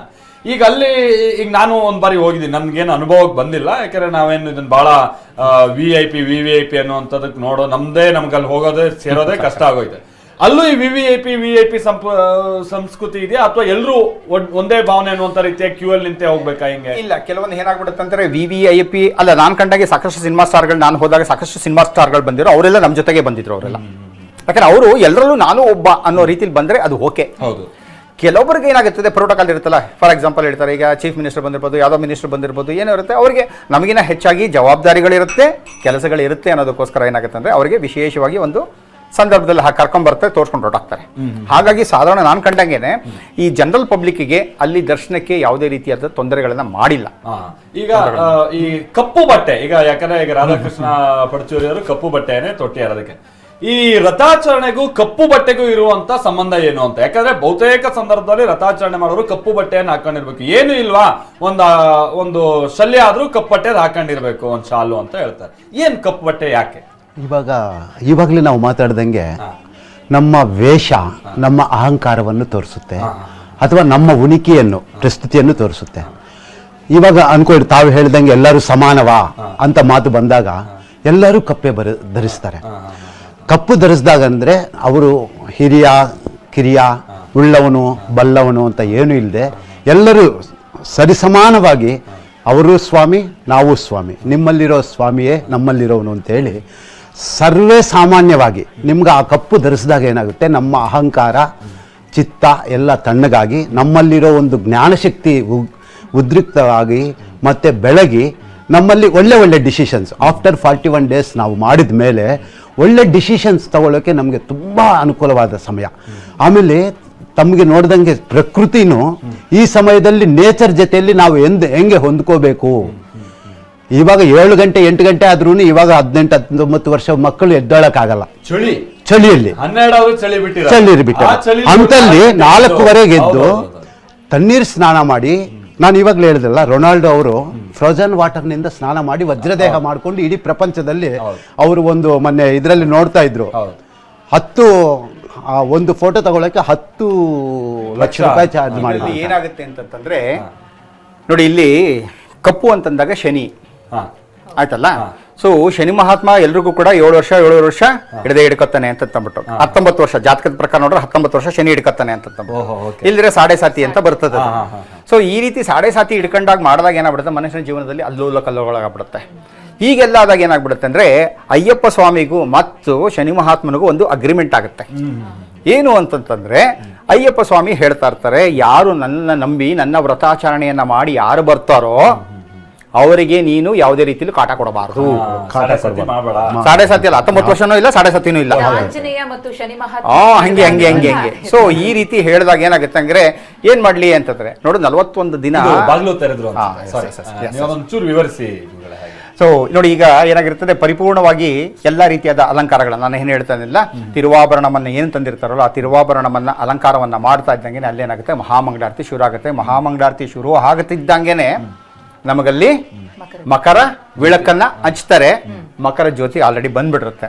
ಸೊ ಏನಾಗುತ್ತದೆ, ಅದು ಜ್ಯೋತಿ ಮಕರ ಜ್ಯೋತಿ ಅಂತಂದಾಗ ಆ ಸ್ಟಾರ್ ಅಂತ ಏನ್ ಬರುತ್ತಲ್ಲ ವಿಶೇಷವಾಗಿ ಈ ಒಂದು ದಿನಾನೇ ಬರುವಂಥದ್ದು, ಬೇರೆ ದಿನಗಳಲ್ಲಿ ನಾವು ಅದನ್ನ ನೋಡಕ್ ಆಗೋದಿಲ್ಲ. ಸೊ ಅದನ್ನ ನಾವ್ ಏನ್ ಅನ್ಕೊಳ್ತೀವಿ ಅಂತಂದ್ರೆ ಅಲ್ಲಿ ಆ ಜ್ಯೋತಿ ಅಂತ ಸ್ಟಾರ್ ಏನಿರುತ್ತಲ್ಲ, ಸ್ಟಾರ್ ಬಂದ್ಬಿಟ್ಟು ರಾಜಶೇಖರ ಮತ್ತು ಆತನ ಮಡದಿ ಅಯ್ಯಪ್ಪ ಸ್ವಾಮಿಯನ್ನ ಸಾಕಿ ಸಲಹೆ ಮಾಡಿ ಮಾಡಿದ್ರಲ್ಲ, ತೋರಿದ್ರಲ್ಲ. ಸೊ ಅವರು ತನ್ನ ಮಗನನ್ನ ನೋಡೋದಕ್ಕೆ ಆ ಸ್ಟಾರ್ ರೂಪದಲ್ಲಿ ಬರ್ತಾರೆ, ನೋಡ್ತಾ ಇರ್ತಾರೆ ಅನ್ನೋದು ನಂಬಿಕೆ. ನೋಡ್ತಾ ಇದ್ರಲ್ಲ ವೀಕ್ಷಕರೇ, ಒಂದ್ ಕಡೆ ಈಗ ಆಭರಣಗಳನ್ನ ತೊಡಿಸಿ ಮಹಾಮಂಗಳಾರತಿ ಆಗ್ತಾ ಇದ್ದ ಹಾಗೆ, ದೇವಸ್ಥಾನದ ದ್ವಾರವನ್ನ ತೆರಿತಾ ಇದ್ದ ಹಾಗೆ ಮಕರ ವಿಳಕ್ಕು ನೋಡಿ ಅಥವಾ ಮಕರ ಜ್ಯೋತಿ ಆ ದರ್ಶನ ಆಗ್ತಾ ಇದೆ. ನೋಡಿ ಅಲ್ಲಿ 2 ಬಾರಿ ಆಯ್ತು ಈಗ ಆ ಬೆಟ್ಟದಲ್ಲಿ, ಆ ಕಗ್ಗತ್ತಲ್ಲಿ ನೋಡಿ ಈಗ 3ನೇ ಬಾರಿ ದರ್ಶನ ಆಗ್ತಾ ಇರುವಂತ ಸಂದರ್ಭ ಇದೇ ಅಯ್ಯಪ್ಪ ಸ್ವಾಮಿಯ ಭಕ್ತರಿಗೆ ರೋಮಾಂಚನ ಉಂಟು ಮಾಡುವಂತ ಸಂದರ್ಭ. ವಿಶ್ವದಾದ್ಯಂತ ಈ ಕ್ಷಣಕ್ಕಾಗಿ ಅಯ್ಯಪ್ಪ ಸ್ವಾಮಿ ಭಕ್ತರು ಕಾಯ್ತಾ ಇರ್ತಾರೆ. ಅದ್ರ ಬಗ್ಗೆ ವಾದ ಪ್ರತಿವಾದ, ನಂಬಿಕೆ ಅಪನಂಬಿಕೆ, ಕೆಲವರದ್ದು ಏನೇನು ಅದ್ರ ವಾದ ಪ್ರತಿವಾದ ನಡೀತಾನೆ ಇದೆ. ಹಾಗಂತ ಈ ದರ್ಶನ ಪಡಿಬೇಕು ಅನ್ನುವಂತ ನಿಟ್ಟಿನ ಅವರ ಆಸಕ್ತಿ, ಅವರ ಭಕ್ತಿ, ಯಾಕೆ ನಾನು ಹೇಳಿದಾಗೆ ನಂಬಿಕೆ ಎಲ್ಲೂ ಕೂಡ ಕಮ್ಮಿ ಆಗಿಲ್ಲ. ಮಕರ ಜ್ಯೋತಿ ದರ್ಶನ ಆಗ್ತಾ ಇರುವಂತ ಸಂದರ್ಭವನ್ನ ನೀವು ನೋಡ್ತಾ ಇದ್ರೆ, ನಮ್ಮ ಜೊತೆಗಿರುವಂತ ಸೆಲ್ವರಾಜ್ ನಾರಾಯಣ್ ಅವರು ಅದನ್ನೇ ಹೇಳ್ತಾ ಇದ್ರು. ಅಂದ್ರೆ ಮಕರ ಜ್ಯೋತಿ, ಆಮೇಲೆ ಮಕರ ಜ್ಯೋತಿ ಅಂದ್ರೆ ಅದೊಂದು ಸ್ಟಾರ್ ಅಂತ ಹೇಳಿ, ಇದು ಮಕರ ವಿಳಕ್ಕು ಅನ್ನುವಂತಾನೆ ಹೇಳ್ತಾರೆ. ಬಟ್ ಆ ಸಂದರ್ಭ ಸನ್ನಿವೇಶ ಹೇಗಿರುತ್ತೆ ಅನ್ನುವಂಥದ್ದನ್ನ ಅಲ್ಲಿ ಹೋಗಿ ಅನುಭವಿಸಿದವರಿಗೆ ಗೊತ್ತು. ಯಾಕಂತ ಅಂದ್ರೆ ಲಕ್ಷಾಂತರ ಮಂದಿ ಭಕ್ತರು ಆ ಟೈಮ್ನಲ್ಲಿ ಈ ಏನು ಬೆಟ್ಟದ ಕಡೆಗೆ, ಅವ್ರಿಗೆ ಪೊನ್ನಂಬಲ ಬೆಟ್ಟದ ಕಡೆಗೆ ದೃಷ್ಟಿ ಹಾಯಿಸಿರ್ತಾರೆ. ಒಂದು ಬಾರಿ ಆ ಜ್ಯೋತಿ ದರ್ಶನ ಆಗ್ಬಿಡ್ಬೇಕು ಅಂತ ಹೇಳ್ಕೊಂಡು ಒಂದ್ ರೀತಿ ಅವ್ರ ಇಡೀ ಜೀವನದಲ್ಲಿ ಒಂದು ಸಾರ್ಥಕತೆ ಆಗುವಂತ ಸಂದರ್ಭ ಅದು. ಆ ಒಂದು ಸನ್ನಿವೇಶ ಅಷ್ಟು ಅದ್ಭುತವಾಗಿರುತ್ತದೆ. ಜ್ಯೋತಿ ದರ್ಶನ ಆದ್ಮೇಲೆ ಅಯ್ಯಪ್ಪ ತತ್ವಮಸಿ ಅಂತೀವಿ, ಅಂದ್ರೆ ಅಜ್ಞಾನದಿಂದ ಜ್ಞಾನದ ಕಡೆಗೆ ಕೊಂಡೊಯ್ಯುವಂತಹ ಬೆಳಕು ಅಂತ ಹೇಳಿ ಪ್ರತಿಯೊಬ್ಬರಲ್ಲೂ ಕೂಡ ಬದಲಾವಣೆಗಳಾಗುತ್ತೆ. ನಾವು ವ್ರತಾಚರಣೆಗಳು ಏನೇ ಮಾಡ್ಕೊಂಡು ಬಂದ್ರು ಕೂಡ ಅದು ಮನಸ್ಸಿನಿಂದ ಆಗಬೇಕು. ಏನೋ ಕಾಟಾಚಾರ ಕೆಲವರು ಮಾಡಿದ್ರೆ ಅದರಲ್ಲಿ ಯಾವುದೇ ರೀತಿಯ ಬದಲಾವಣೆಗಳನ್ನ ನಿರೀಕ್ಷೆ ಮಾಡೋದು ಖಂಡಿತ ಸಾಧ್ಯ ಇಲ್ಲ. ಯಾರು ಮನಸ್ಸಿನಿಂದ ಆ ದೈವ ಇದೆ ಅಥವಾ ಸ್ವಾಮಿ ಇದ್ದಾನೆ ಅಂತ ಹೇಳಿ ನಾವು ಪೂಜೆ ಪುನಸ್ಕಾರ ಮಾಡಿದಾಗ ಮಾತ್ರ ಆ ಜ್ಯೋತಿಯನ್ನ ದರ್ಶನ ಮಾಡಿದಾಗ ನಿಜ ಅನುಭವ ಆಗುತ್ತೆ. ಇಲ್ಲದಿದ್ರೆ ಅದು ಕಣ್ಣಿಗೆ ಕಾಣುವಂತಹ ಒಂದು ಬೆಳಕಂತ ಒಂದಷ್ಟು ಮಂದಿ ಪರಿಗಣಿಸ್ತಾರೆ ವಿನಃ ಅದಕ್ಕೆ ಬೇರೆಯದ್ದೇ ಪ್ರಾಮುಖ್ಯತೆಯನ್ನ ಕೊಡೋದಿಲ್ಲ. ಆಮೇಲೆ ಇನ್ನೊಂದಂದ್ರೆ ಈಗ ಬಹುಶಃ ಇತ್ತೀಚಿನ ವರ್ಷಗಳಲ್ಲಿ ಈ ಅಯ್ಯಪ್ಪ ಸ್ವಾಮಿ ಭಕ್ತರು ಅನ್ನೋದು ಅಥವಾ ಈ ಮಕರ ಜ್ಯೋತಿ ನೋಡ್ಬೇಕು ಅನ್ನೋಂಥದ್ದು ಅದು ಕೇವಲ ಕೇರಳದವ್ರಿಗೆ ಮಾತ್ರ ಸೀಮಿತ ಆಗಿಲ್ಲ. ಮುಂಚೆ ಯಾರೋ ಮಲಯಾಳಿಗಳು ಮಾಡ್ತಾರೆ, ಕೇರಳದವ್ರು ಮಾಡ್ತಾರೆ ಈ ತರದ್ದು ಅನ್ನುವಂಥದ್ದು. ಈಗ ಅದು ಒಂದ್ ರೀತಿ ವಿಶ್ವವ್ಯಾಪಿಯಾಗಿ ಅದು ಪಸರಿಸ್ತಾ ಇದೆ. ಅದರಲ್ಲೂ ನಮ್ಮ ಅಕ್ಕಪಕ್ಕದ ರಾಜ್ಯಗಳಲ್ಲಂತೂ ಈಗ ನಿನ್ನೆನೂ ಅಷ್ಟೇ 4,000 ವೆಹಿಕಲ್ಗಳಿಗೆ ಕರ್ನಾಟಕ ಅಲ್ಲಿ ವೆಹಿಕಲ್ಗಳಿಗೂ ಅನುಮತಿ ಕೊಟ್ಟಿದ್ದಾರೆ. ಕರ್ನಾಟಕದ ವೆಹಿಕಲ್ಸ್ ಹೋಗೋಕೆ ಆಗಿಲ್ಲ ಅಲ್ಲಿ, ಯಾಕಂದ್ರೆ ಆ ಪ್ರಮಾಣದಲ್ಲಿ ಅಲ್ಲಿ ಜನಸಂದಣಿ ಆಗ್ತಾ ಇದೆ. ಹಾಗಾಗಿ ಈಗ ತರ ನಮ್ಮ ಜೊತೆಗಿರುವಂತ ಗುರುಗಳು ಕೂಡ ಹೇಳ್ತಾ ಇದ್ದ ಹಾಗೆ ಇದೇ ಟೈಮ್ನಲ್ಲಿ ಹೋಗ್ಬೇಕು ಅನ್ನುವಂಥದ್ದೇನಲ್ಲ. ಹಾಗಾಗಿ ಅಲ್ಲಿ ಬಹಳ ಜನದಟ್ಟಣೆ ಮತ್ತೊಂದು ಅನ್ನುವಂಥದ್ದಲ್ಲ. ಬೇರೆ ಬೇರೆ ಸಂದರ್ಭದಲ್ಲೂ ಕೂಡ ಹೋಗೋಕೆ ಅವಕಾಶ ಇದೆ. ನೀವು ಮಾಡ್ಬೇಕಾದಂಥದ್ದೇನೋ ಆ 41 ದಿನಗಳ ಕಠಿಣ ವ್ರತ ಇದೆಯಲ್ಲ, ಆ ವ್ರತಾಚರಣೆನ ನೀವು ಅದೆಷ್ಟು ಪರಿಶುದ್ಧವಾಗಿ ಆಚರಿಸ್ತಿರಲ್ಲ ಅದ್ರ ಮೇಲೆ ಗಮನ ಕೊಡಿ. ಹೋಗಲ್ಲಿ ಈ ಟೈಮಲ್ಲಿ ಹೋಗೋದು, ಈ ಕಾಲ್ ತುಳಿತದಲ್ಲಿ ಮಕ್ಕಳನ್ನೆಲ್ಲ ಕರ್ಕೊಂಡು ಹೋಗೋದು, ಮೊನ್ನೆ ಅವ್ರು ಲೇಡಿ ಎಲ್ಲ ಪಾಪ ಡೆತ್ ಆಗ್ಬಿಡ್ತು ಈ ಮೊನ್ನೆ ಬಾಗ್ಲು ತೆಗಿತಾ ಇದ್ದಂಗೆ, ಅಂಥದ್ದೆಲ್ಲ ದುಸ್ಸಾಹಸಕ್ಕೆ ಹೋಗ್ಬೇಡಿ ಅನ್ನುವಂಥದ್ದು ನಮ್ಮ ಕಳಕಳಿ ಕೂಡ. ಆಮೇಲೆ ಇನ್ನೊಂದು ವಿಚಾರ ಅಂತಾರೆ, ಇತ್ತೀಚಿನ ದಿನಗಳಲ್ಲಿ ಈ ಸೋಷಿಯಲ್ ಮೀಡಿಯಾ ಆಗಿರ್ಬೋದು ಅಥವಾ ಮೊಬೈಲ್ಗಳಾಗಿರ್ಬೋದು, ಇದರಿಂದ ನಮ್ಮ ಡಿಸ್ಟ್ರಾಕ್ಷನ್ ಜಾಸ್ತಿ ಆಗಿದೆ. ಮನುಷ್ಯ ಚಂಚಲದಿಂದ ಹೆಚ್ಚಿಗೆ ಕೂಡಿದಾನೆ. ಒಂದು ಮೈಂಡ್ನ 10 ನಿಮಿಷ ಯಾವ್ದಾದ್ರು ಒಂದ್ ಕಡೆ ಫೋಕಸ್ ಮಾಡೋದಕ್ಕೆ ಸಾಧ್ಯ ಆಗ್ತಾ ಇಲ್ಲ. ಹಾಗಾಗಿ ಬಹುಶಃ ಅಯ್ಯಪ್ಪ ಸ್ವಾಮಿಯ ವ್ರತ ಈಗಿನ ಕಾಲಘಟ್ಟಕ್ಕೆ ಬಹಳ ಅತಿ ಮುಖ್ಯ ಅಂತ ಕಾಣಿಸುತ್ತೆ. ಆ 41 ದಿನಗಳ ಕಾಲ ಫೋಕಸ್ಡ್ ಆಗಿ ನಾವು ಒಂದು ವ್ರತಾಚರಣೆ ಮಾಡ್ತೀವಿ ಅಂತ ಅಂದ್ರೆ ಅದೇನು ಸಾಮಾನ್ಯ ವಿಚಾರ ಅಲ್ಲ. ಆ ನಂತರದಲ್ಲಿ ಬಹಳ ಬದಲಾವಣೆಗಳನ್ನ ನಮಗೆ ಕಾಣ್ಕೊಳ್ಳೋಕೆ ಸಾಧ್ಯ ಆಗುತ್ತೆ ಅನ್ನೋದು ಬಹಳ ಮಂದಿ ಹೇಳ್ತಾ ಇದ್ದಾರೆ. ಸ್ಥಿಮಿತತೆಯನ್ನ ಕಂಡುಕೊಳ್ಳೋದಕ್ಕೆ ನಮ್ಮ ಏಕಾಗ್ರತೆ ಅಥವಾ ಮೈಂಡ್ ಡೈವರ್ಟ್ ಆಗಬಾರದು. ಅದರ ಜೊತೆಗೆ ಈಗ ನಾವು ಸದ್ಯದ ಕಾಲಘಟ್ಟದಲ್ಲಿ ನೋಡ್ತಾ ಇದ್ದೀವಿ, ಈ ಕೋಮು ಗಲಭೆ ಅನ್ನೋದು, ಒಬ್ರನ್ನ ಒಬ್ರು ಕಂಡ್ರೆ ಆಗೋದಿಲ್ಲ ಅನ್ನೋದು. ಆದ್ರೆ ಇತ್ತೀಚೆಗೆ ಎಲ್ಲೋ ಒಂದು ಜಿಲ್ಲೆಯಲ್ಲಿ ಅಯ್ಯಪ್ಪ ಸ್ವಾಮಿ ಮಾಲಾಧಾರಿಗಳನ್ನ ಮನೆ ಕರೆಸಿ ಊಟ ಹಾಕಿಸ್ತಾರೆ. ಪ್ರತಿ ವರ್ಷ ಕೂಡ ಅವರು ಅದನ್ನ ಮಾಡ್ಕೊಂಡು ಬರ್ತಾ ಇದ್ದಾರೆ. ಅಂದ್ರೆ ಎಲ್ಲೋ ಒಂದು ಕಡೆ ಇಂತಹ ಆಚರಣೆಗಳು, ಇಂತಹ ಶ್ರದ್ಧಾ ಕೇಂದ್ರಗಳಿಂದ ನಮ್ಮಲ್ಲಿ ಏನೊಂದಷ್ಟು ಮನಸ್ತಾಪಗಳಿರಬಹುದು ಅಥವಾ ಭೇದ ಭಾವ ಅಂತ ಹೇಳ್ತೀವಲ್ಲ, ಅದೆಲ್ಲವನ್ನ ಹೋಗಲಾಡಿಸೋದಕ್ಕೆ ಕಾರಣಕರ್ತರಾಗ್ತಾರೆ ಅಂದ್ರೆ ತಪ್ಪಾಗ್ಲಿಕ್ಕಿಲ್ಲ ಅನ್ಸುತ್ತೆ. ಆಮೇಲೆ ಇನ್ನೊಂದಂದ್ರೆ ಕಾಲದಿಂದ ಕಾಲ್ಗಟ್ಟಕ್ಕೆ ಅಲ್ಲೂ ಕೂಡ ಬಹಳಷ್ಟು ಬದಲಾವಣೆಗಳಾಗಿದೆ. ಈಗ ಕೆಲವೊಂದು ಸಂದರ್ಭದಲ್ಲಿ ಸುಪ್ರೀಂ ಕೋರ್ಟ್ ಕೂಡ ಮಧ್ಯಪ್ರವೇಶ ಮಾಡಬೇಕಾಯ್ತು, ಹೆಣ್ಮಕ್ಳುಗಳಿಗೆ ದರ್ಶನ ಕೊಡ್ತಾ ಇಲ್ಲ ಅನ್ನುವಂತ ವಿಚಾರವಾಗಿ. ಈಗ ಅದರ ಅನುಮತಿಯೂ ಕೂಡ ಸಿಕ್ಕಿದೆ. ಅದಾದ ನಂತರ ಈಗ ಮತ್ತೊಂದು ಸಂಗತಿ ಅಂದ್ರೆ, ಈಗ ಜನರಿಗೆ ಕೆಲವೊಂದು ಸಂದರ್ಭದಲ್ಲಿ ಒಂದು ಭಾವನೆ ಬದಲಾಗೋದಕ್ಕೆ ಬಹಳಷ್ಟು ಘಟನೆಗಳೆಲ್ಲ ಆಗೋಗಿದೆ. ಅದು ಯಾರ್ಯಾರ ಕೈವಾಡ ಇತ್ತು ಏನಿತ್ತು ಅದೆಲ್ಲ ಈಗೀಗ ಹೊರಗೆ ಬರ್ತಾ ಇರುವಂತದ್ದು ಸಂಗತಿಗಳು ನಾವು ನೋಡಿದೀವಿ. ಬಹಳ ಷಡ್ಯಂತ್ರಗಳು ಕೂಡ ಆಗಿದೆ ಜನರ ನಂಬಿಕೆ ಕೆಡಿಸೋದಕ್ಕೆ. ಬಟ್ ನಂಬಿಕೆ ನಾನು ಆಗ್ತಾನೆ ಹೇಳ್ದಂಗೆ ಅದು 3 ಪಟ್ಟು 4 ಪಟ್ಟು ಹೆಚ್ಚಾಗ್ತಾ ಹೋಗ್ತಾ ಇದೆ. ಆಮೇಲೆ ನೋಡಿ ಈ ಸಲ ನೋಡಿ ಎಂತೆಂತ ಕೆಲವರು ಪಾಪಿಗಳು ಇರ್ತಾರೆ ಅನ್ನೋದಕ್ಕೆ ಆ ದೇಗುಲದ ಚಿನ್ನ ಕೂಡ ಬಿಟ್ಟಿಲ್ಲ. ಕೇಜ್ಗಟ್ಲೆ ಚಿನ್ನ ಕದ್ದಿಯಾರ. ಇದೇ ನಾವು ಈಗ ಏನ್ ನೋಡ್ತಾ ಇದೀವಲ್ಲ ಅಯ್ಯಪ್ಪ ಸ್ವಾಮಿ ಗರ್ಭಗುಡಿ, ಅದರಲ್ಲಿ ಲೇಪಿತ ಆಗಿದ್ದಂತ ಚಿನ್ನ ಕದ್ದಿದ್ದಾರೆ ಅಂತ ಅಂದ್ರೆ ಅದು ಎಲ್ಲಿಗೆ ಬಂತು? ಆದ್ರೆ ಜನರಿಗೆ ಆ ಭಾವನೆ ಎಲ್ಲೂ ಬದಲಾಗ್ತಾ ಇಲ್ಲ. ಅವ್ರಿಗೆ ಏನುಂಟು ಸಮಸ್ಯೆ ಮುಂದೆ ಅನುಭವಿಸ್ತಾರೆ. ಬಟ್ ನಮಗೇನು ಅಯ್ಯಪ್ಪ ಸ್ವಾಮಿಯ ದರ್ಶನ ಅಷ್ಟೇ. ಅದಕ್ಕೆ ತಕ್ಕ ಹಾಗೆ ಆಗ್ತಾ ಇರುವಂತ ಆಚರಣೆಗಳನ್ನ ನಾವು ನೋಡ್ತಾ ಇದೀವಿ. ಹೇಳಿ ಹೇಳಿ. ಇವಾಗ ಅವರು ಕಪ್ ಕಲರ್ ಅಂತ ಕೇಳಿದ್ರಲ್ಲ, ಕೇಸರಿ ಕಲರ್ ಏನು ಅಂದ್ರೆ ಒಂದೊಂದು ಕಲರು ಒಂದೊಂದು ಡಿನೋಟ್ ಮಾಡುತ್ತೆ. ಫಾರ್ ಎಕ್ಸಾಂಪಲ್ ಇವಾಗ ಸ್ಕೈ ಅಂದ್ರೆ ಬ್ಲೂ ಅಂತೀವಿ, ನೀರು ಅಂದ್ರೆ ಗ್ರೀನ್ ಇಲ್ಲ ಬ್ಲೂ ಲೈಟ್ ಬ್ಲೂ ಅಂತೀವಿ. ಆ ತರ ಕೇಸರಿ ಕಲರ್ ಬಂದ್ಬಿಟ್ಟು ಒಂದು ಬೆಂಕಿ ಸೂಚನೆ. ಇವಾಗ ನಾವು ಒಂದು ಸ್ಪಿರಿಚುವಲ್ ಪಾತ್ ಇಟ್ಕೊಂಡಾಗ ನಮ್ಮಲ್ಲಿರೋ ಕಲ್ಮಶ ಹೋಗ್ಬೇಕು ಅಂದ್ರೆ ನಾನು ಯಾವ್ದೋ ಕಲರ್ ಹಾಕೊಂಡ್ರೆ ಅದು ಸಪೋರ್ಟ್ ಮಾಡುತ್ತೆ, ಬಟ್ ಲೈಟ್ ಆಗಿ ಸಪೋರ್ಟ್ ಮಾಡುತ್ತೆ. ಕೇಸರಿ ಕಲರ್ ಹಾಕೊಂಡಾಗ ಏನು ಅಂದ್ರೆ ನಾವು ಬೆಂಕಿಲಿ ಕೂತಂಗೆ. ಸೊ ಆ ನಮ್ಮ ಮನಸ್ಸಲ್ಲಿ, ನಮ್ಮ ಬುದ್ಧಿಯಲ್ಲಿ, ನಮ್ಮ ಒಳಗಡೆ ಏನೇನು ಕಲ್ಮಶಗಳಿದೆಯೋ ಅದೆಲ್ಲ ಬರ್ನ್ ಮಾಡೋದಕ್ಕೆ ಕೇಸರಿ ಕಲರ್ ಧರಿಸೋದು. ಇವಾಗ ಎಷ್ಟೊಂದು ಸಾಧು ಸಂತರೆಲ್ಲ ಯಾವಾಗಲೂ ಕೇಸರಿ ಕಲರ್ ಹಾಕೊಂಡಿರ್ತಾರೆ ಅಂತ. ಏನಕ್ಕೆ ಅಂದ್ರೆ because what colour you wear changes the mood of your mind. ನಮ್ಮ ಎಮೋಷನಲ್ ಫ್ಯಾಕ್ಟರ್ ತುಂಬಾ ಎಫೆಕ್ಟ್ ಆಗುತ್ತೆ. ಇವಾಗ ವೈಟ್ ಹಾಕೊಂಡ್ರೆ ಒಂಥರ ಖುಷಿಯಾಗಿ ಫೀಲ್ ಆಗುತ್ತೆ, ಬ್ಲ್ಯಾಕ್ ಹಾಕೊಂಡ್ರೆ ಇನ್ನೊಂಥರ ಆಗುತ್ತೆ, ಗ್ರೀನ್ ಹಾಕೊಂಡ್ರೆ ಇನ್ನೊಂಥರ ಆಗುತ್ತೆ. ಒಂದೊಂದು ಕಲರ್ ಇಂದ ನಮ್ಮ ಎಮೋಷನಲ್ ಸ್ಟೇಟ್ ಚೇಂಜ್ ಆಗುತ್ತೆ. ನಾವು ಈ ತರ ಕೇಸರಿ ಧರಿಸಿದಾಗ ಏನು ಅಂದ್ರೆ ನಮ್ಮ ಒಂದು ಸ್ಪಿರಿಚುವಲ್ ಜರ್ನಿ, ನಮ್ಮ ಏನು ವ್ರತಗಳು ಮಾಡ್ತೀವೋ ಅದಕ್ಕೆ ತುಂಬಾ ಹೆಲ್ಪ್ ಆಗುತ್ತೆ ಅಂದ್ಬಿಟ್ಟು ಕೇಸರಿ ಬಟ್ಟೆ ಧರಿಸೋದು. It denotes fire, it burns all your karmas. ದುರ್ಗುಣಗಳನ್ನ ಸುಟ್ಟಾಕುತ್ತೆ ಅನ್ನೋ ನಂಬಿಕೆ. ಗುರುಗಳೇ, ಈಗ ಜ್ಯೋತಿ ದರ್ಶನ ಆದ್ಮೇಲೆ ಮುಂದಿನ ಪ್ರಕ್ರಿಯೆಗಳು ಏನಿರುತ್ತೆ ಅಂತ? ಸೊ ಮುಂದಿನ ಪ್ರಕ್ರಿಯೆ ಏನಿರುತ್ತೆ ಅಂತಂದ್ರೆ, ಸೊ ನಾ ಹೇಳಿದಲ್ಲ, ತಿರುವಾಭರಣ ಅಯ್ಯಪ್ಪ ಸ್ವಾಮಿಯ ಧರ್ಮಶಾಸ್ತ್ರನಿಗೆ ಹೋಗುತ್ತೆ, ಅಯ್ಯಪ್ಪ ಹೋಗುತ್ತೆ. ಇನ್ನು 2 ಬಂದ್ಬಿಟ್ಟು ಅಲ್ಲಿ ಮಣಿಮಂಟಪಂ ಅಂತ ಇರುತ್ತೆ. ಸೊ ಅಲ್ಲಿ ಆರ್ಯ ಅಂತಂತ ಹೇಳಿ ಒಬ್ರು ಜೀವಂತವಾಗಿ ಅಲ್ಲಿ ಸಮಾಧಿಯನ್ನ ಆಗಿದ್ದಾರೆ ಅಯ್ಯಪ್ಪನ ಮಹಾಭಕ್ತರು. ಸೊ ಹಾಗಾಗಿ ಏನಾಗುತ್ತೆ, ಇನ್ನು 2 ಪೆಟ್ಟಿಗೆಗಳೇನಿರ್ತಾರೆ ಅದು ಹಲ್ಲೋಗಿರುತ್ತೆ. ಹಲ್ಲೋಗಿದ್ದಾಗಂದ್ರೆ ಇಲ್ಲಿಂದ ಇಲ್ಲಿ ತಿಡಂಬು ಅಂತಂದ್ಬಿಟ್ಟು ಇನ್ನು ವಿಶೇಷವಾದಂಥ ಒಂದು ಹಬ್ಬವನ್ನು ಮಾಡ್ತಾರೆ ಅವರು. ಇದು ಇಲ್ಲಿಂದ ಅಂದರೆ ಹೆಚ್ಚು ಕಮ್ಮಿ ನಿಮಗೆ 18ನೇ ತಾರೀಕು ತನಕ ಈ ತಿಡಂಬು ಅನ್ನೋಂಥ ವಿಶೇಷವಾದ ಪೂಜೆ ನಡೀತಾ ಇರ್ತದೆ. 5 ದಿನ ನಡೀತಾ ಇರುತ್ತೆ. ಅದು ಯಾರು ಇರ್ತಾರೋ, ನಾಳಿದ್ದು ಯಾರು ಹೋಗಿರ್ತಾರೋ ಅವರೆಲ್ಲನೂ ಈ ತಿಡಂಬು ಅನ್ನುವಂಥ ಒಂದು ಉತ್ಸವವನ್ನು ನೋಡ್ತಾ ಇರ್ಬೋದು. ಇದನ್ನೇನಾಗುತ್ತೆ, ಪ್ರತಿ ಸಲ ಏನು ಮಾಡ್ತಾರೆ, ಮಣಿಮಂಟಪದಿಂದ ಬರುವಂಥದ್ದು ಬಂದು ಆ ತಿರುವಾಭರಣದ 2 ಇದೇನಿರುತ್ತಲ್ಲ ಪೆಟ್ಟಿಗೆಗಳು ಅದನ್ನು ತರ್ತಾರೆ. ತಂದು ಏನು ಮಾಡ್ತಾರೆ, 18ನೇ ಮೆಟ್ಲು ಏನಿರುತ್ತಲ್ಲ 18 ಮೆಟ್ಲು ಅಲ್ಲಿಗೆ ತೋರಿಸಿ ಮಾಡಿ ಅಲ್ಲಿಂದ ಇದೇ ಥರ ಹೋಗುತ್ತೆ. ಇದು ಒಂದು 3 ಡೇಸ್ ಆದಮೇಲಿಂದ 4th ಡೇಗೆ ಏನಾಗುತ್ತೆ, ಅಲ್ಲಿಂದ ಇದಕ್ಕೆ ಶರಂಗುತ್ತಿ ಹತ್ರ ಬರುತ್ತದೆ. ಅಲ್ಲಿಗೂ ಬಹಳ ವಿಜೃಂಭಣೆಯಿಂದ ಬರುತ್ತೆ. ಶರಂಗುತ್ತಿ ಹತ್ರ ಬಂದಾದ್ಮೇಲಿಂದ ಶರಂಗುತ್ತಿಯನ್ನು ನೋಡಿ ಮತ್ತೆ ವಾಪಸ್ ಹೋಗುತ್ತೆ. ಹೋಗಿ ಏನಾಗುತ್ತೆ ಅಂದರೆ ಅಲ್ಲಿ ವಿಶೇಷವಾದಂಥ ಭಕ್ಷ್ಯ ಭೋಜನಗಳನ್ನೆಲ್ಲ ಇಟ್ಟು ಅದಕ್ಕೆ ಬೇಕಾದ ಪೂಜಾ ಅಲಂಕಾರಗಳನ್ನೆಲ್ಲ ಮಾಡಿರ್ತಾರೆ. ಸೊ ಆದಮೇಲಿಂದ ಏನಾಗುತ್ತೆ, ಇಲ್ಲಿಂದ 5th ಡೇಗೆ ಏನಾಗುತ್ತೆ, ಅದು ಪರಿಪೂರ್ಣವಾಗಿ ಅದು ಪೂಜೆಯನ್ನು ಮುಗಿಸ್ತಾರೆ ಅಲ್ಲಿಗೆ. ಸೊ ಇದರಲ್ಲಿ ಏನಾಗುತ್ತೆ ಅಂದರೆ ಅಲ್ಲಿಂದ ಇಲ್ಲಿ ಬರ್ಬೇಕಾದ್ರೆ ಜನಗಳಿಗೆ ಒಂದು ಮಿಸ್ಕಾನ್ಸೆಪ್ಷನ್ ಇದೆ. ಏನು ಅಂತಂದರೆ ಅಲ್ಲಿಂದ ಶರಂಗುತ್ತಿಗೆ ಬರ್ತಾರೆ, ಬಂದಾದ್ಮೇಲಿಂದ ಶರಂಗುತ್ತಿಯಿಂದ ಮತ್ತೆ ವಾಪಸ್ ಹೋಗ್ಬೇಕಾದ್ರೆ ಆ ವಿಜೃಂಭಣೆ ಇರೋದಿಲ್ಲ, ಆ ಸದ್ದು ಗದ್ದಲಗಳು ಏನೂ ಇರೋದಿಲ್ಲ ಅಂತ ಹೇಳ್ತಾ ಇರ್ತಾರೆ. ಅದನ್ನು ಜನ ಏನು ಅನ್ಕೊಂಡಿರ್ತಾರಂದ್ರೆ ಮಾಳಿಗಪುರ ತಮ್ಮ ಅಂತಂತ ಹೇಳಿರ್ತಾರಲ್ಲ, ಯಾರು ಸ್ವಾಮಿ ಅಯ್ಯಪ್ಪನನ್ನ ಮದುವೆ ಆಗಬೇಕು ಅಂತ ಕಾಯ್ತಾ ಇರ್ತಾರಲ್ಲ, ಅವ್ರು ಈ ಸಲನೂ ಶರಂಗುತ್ತಿ ಹತ್ರ ಬಂದರು. ಸೊ ಶರಂಗುತ್ತಿ ಹತ್ರ ಬಂದು ನೋಡಿದಾಗೆ ಅಲ್ಲಿ ಶರಂಗುತ್ತಿ ಅಂತಂದ್ರೆ ಯಾರು ಕನ್ನಿಸ್ವಾಮಿಗಳು ಹೋಗಿರ್ತಾರೆ ಫಸ್ಟ್ ಟೈಮು, ಅವರೆಲ್ಲಾನು ಅಲ್ಲಿ ಒಂದು ಶರವನ್ನ ಚುಚ್ಚಿ ಹೋಗಿರ್ತಾರೆ. ಅದು ಯಾವತ್ತು ಆಗಿರೋದಿಲ್ವೋ ಅವತ್ತು ಮದುವೆ ಹಾಕ್ತೀನಿ ಅಂತ ಅಯ್ಯಪ್ಪ ಸ್ವಾಮಿ ಮಾತು ಕೊಟ್ಟಿದ್ರು ಅಂತ ಬರುತ್ತೆ. ಸೊ ಇಲ್ಲಿ ಬಂದಾಗ ಏನಾಗುತ್ತೆ, ಲಕ್ಷಾಂತರ ಶರಂಗುತ್ತಿಗಳಿದ್ದಾಗ ಆ ಯಮ್ಮ, ಆ ತಾಯಿ ಮತ್ತೆ ಅದು ಖೇದವನ್ನು ವ್ಯಕ್ತಪಡಿಸ್ತಾ, ದುಃಖವನ್ನು ವ್ಯಕ್ತಪಡಿಸ್ತಾ ಈ ಸಲನೂ ಆಗ್ಲಿಲ್ವೇ ಅಂತ ಹೋಗ್ತಾರೆ ಅಂತ ಒಂದು ಹೇಳುತ್ತಾರೆ. ಕನ್ನಿಸ್ವಾಮಿಗಳು ಬಂದೇ ಮೊದಲ ಬಾರಿಗೆ ಬರ್ತಾರೆ. ಅದಕ್ಕೋಸ್ಕರನೇ ಗುರುಸ್ವಾಮಿಗಳು ಫಸ್ಟ್ ಕನ್ನಿಸ್ವಾಮಿಗಳನ್ನ ಅಟ್ರಾಕ್ಟ್ ಮಾಡೋದು. ಯಾಕೆ ಅಂತಂದ್ರೆ ಅಯ್ಯಪ್ಪ ಸ್ವಾಮಿಯ ಉದ್ದೇಶನೇ ಜೀವನದಲ್ಲಿ ಬೇರೆ ಇರುತ್ತೆ. ಅಯ್ಯಪ್ಪ ಸ್ವಾಮಿ ಹೇಳಿರೋದು ಏನಂತಂದ್ರೆ, ನಾನು ಮದುವೆ ಆಗಿ ಈ ಸಾಂಸಾರಿಕ ಸುಖವನ್ನ ಅನುಭವಿಸ್ತಾ ಈ ರಾಜಭೋಗಗಳನ್ನ ಅನುಭವಿಸೋದಕ್ಕೋಸ್ಕರ ಬಂದಿಲ್ಲ. ಮೈ ಪರ್ಪಸ್ ಇಸ್ ಡಿಫರೆಂಟ್.